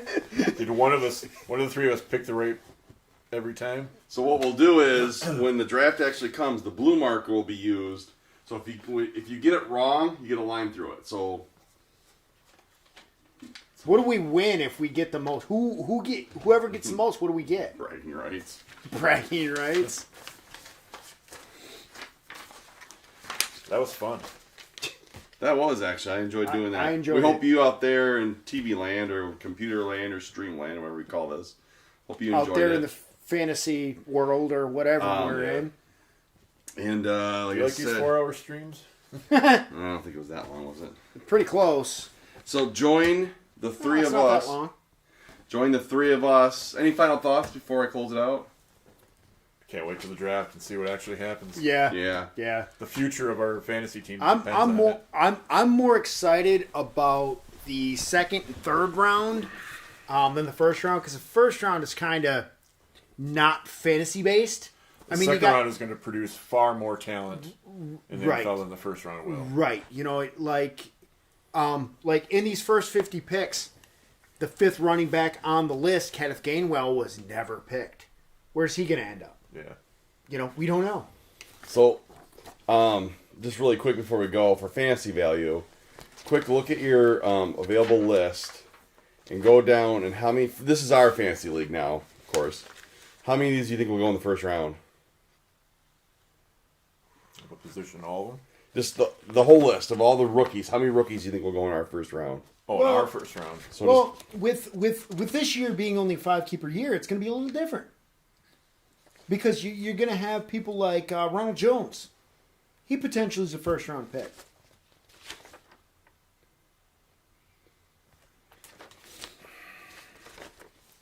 So, out of the rookies, I think Lawrence, Chase, Waddle, ETN, Harris, Javonte Williams. I'm going to say 8. Yeah, I'd say 8 or 9 out of Lawrence, the 16. 1 quarterback, 3 running backs, 3 receivers, and a tight end.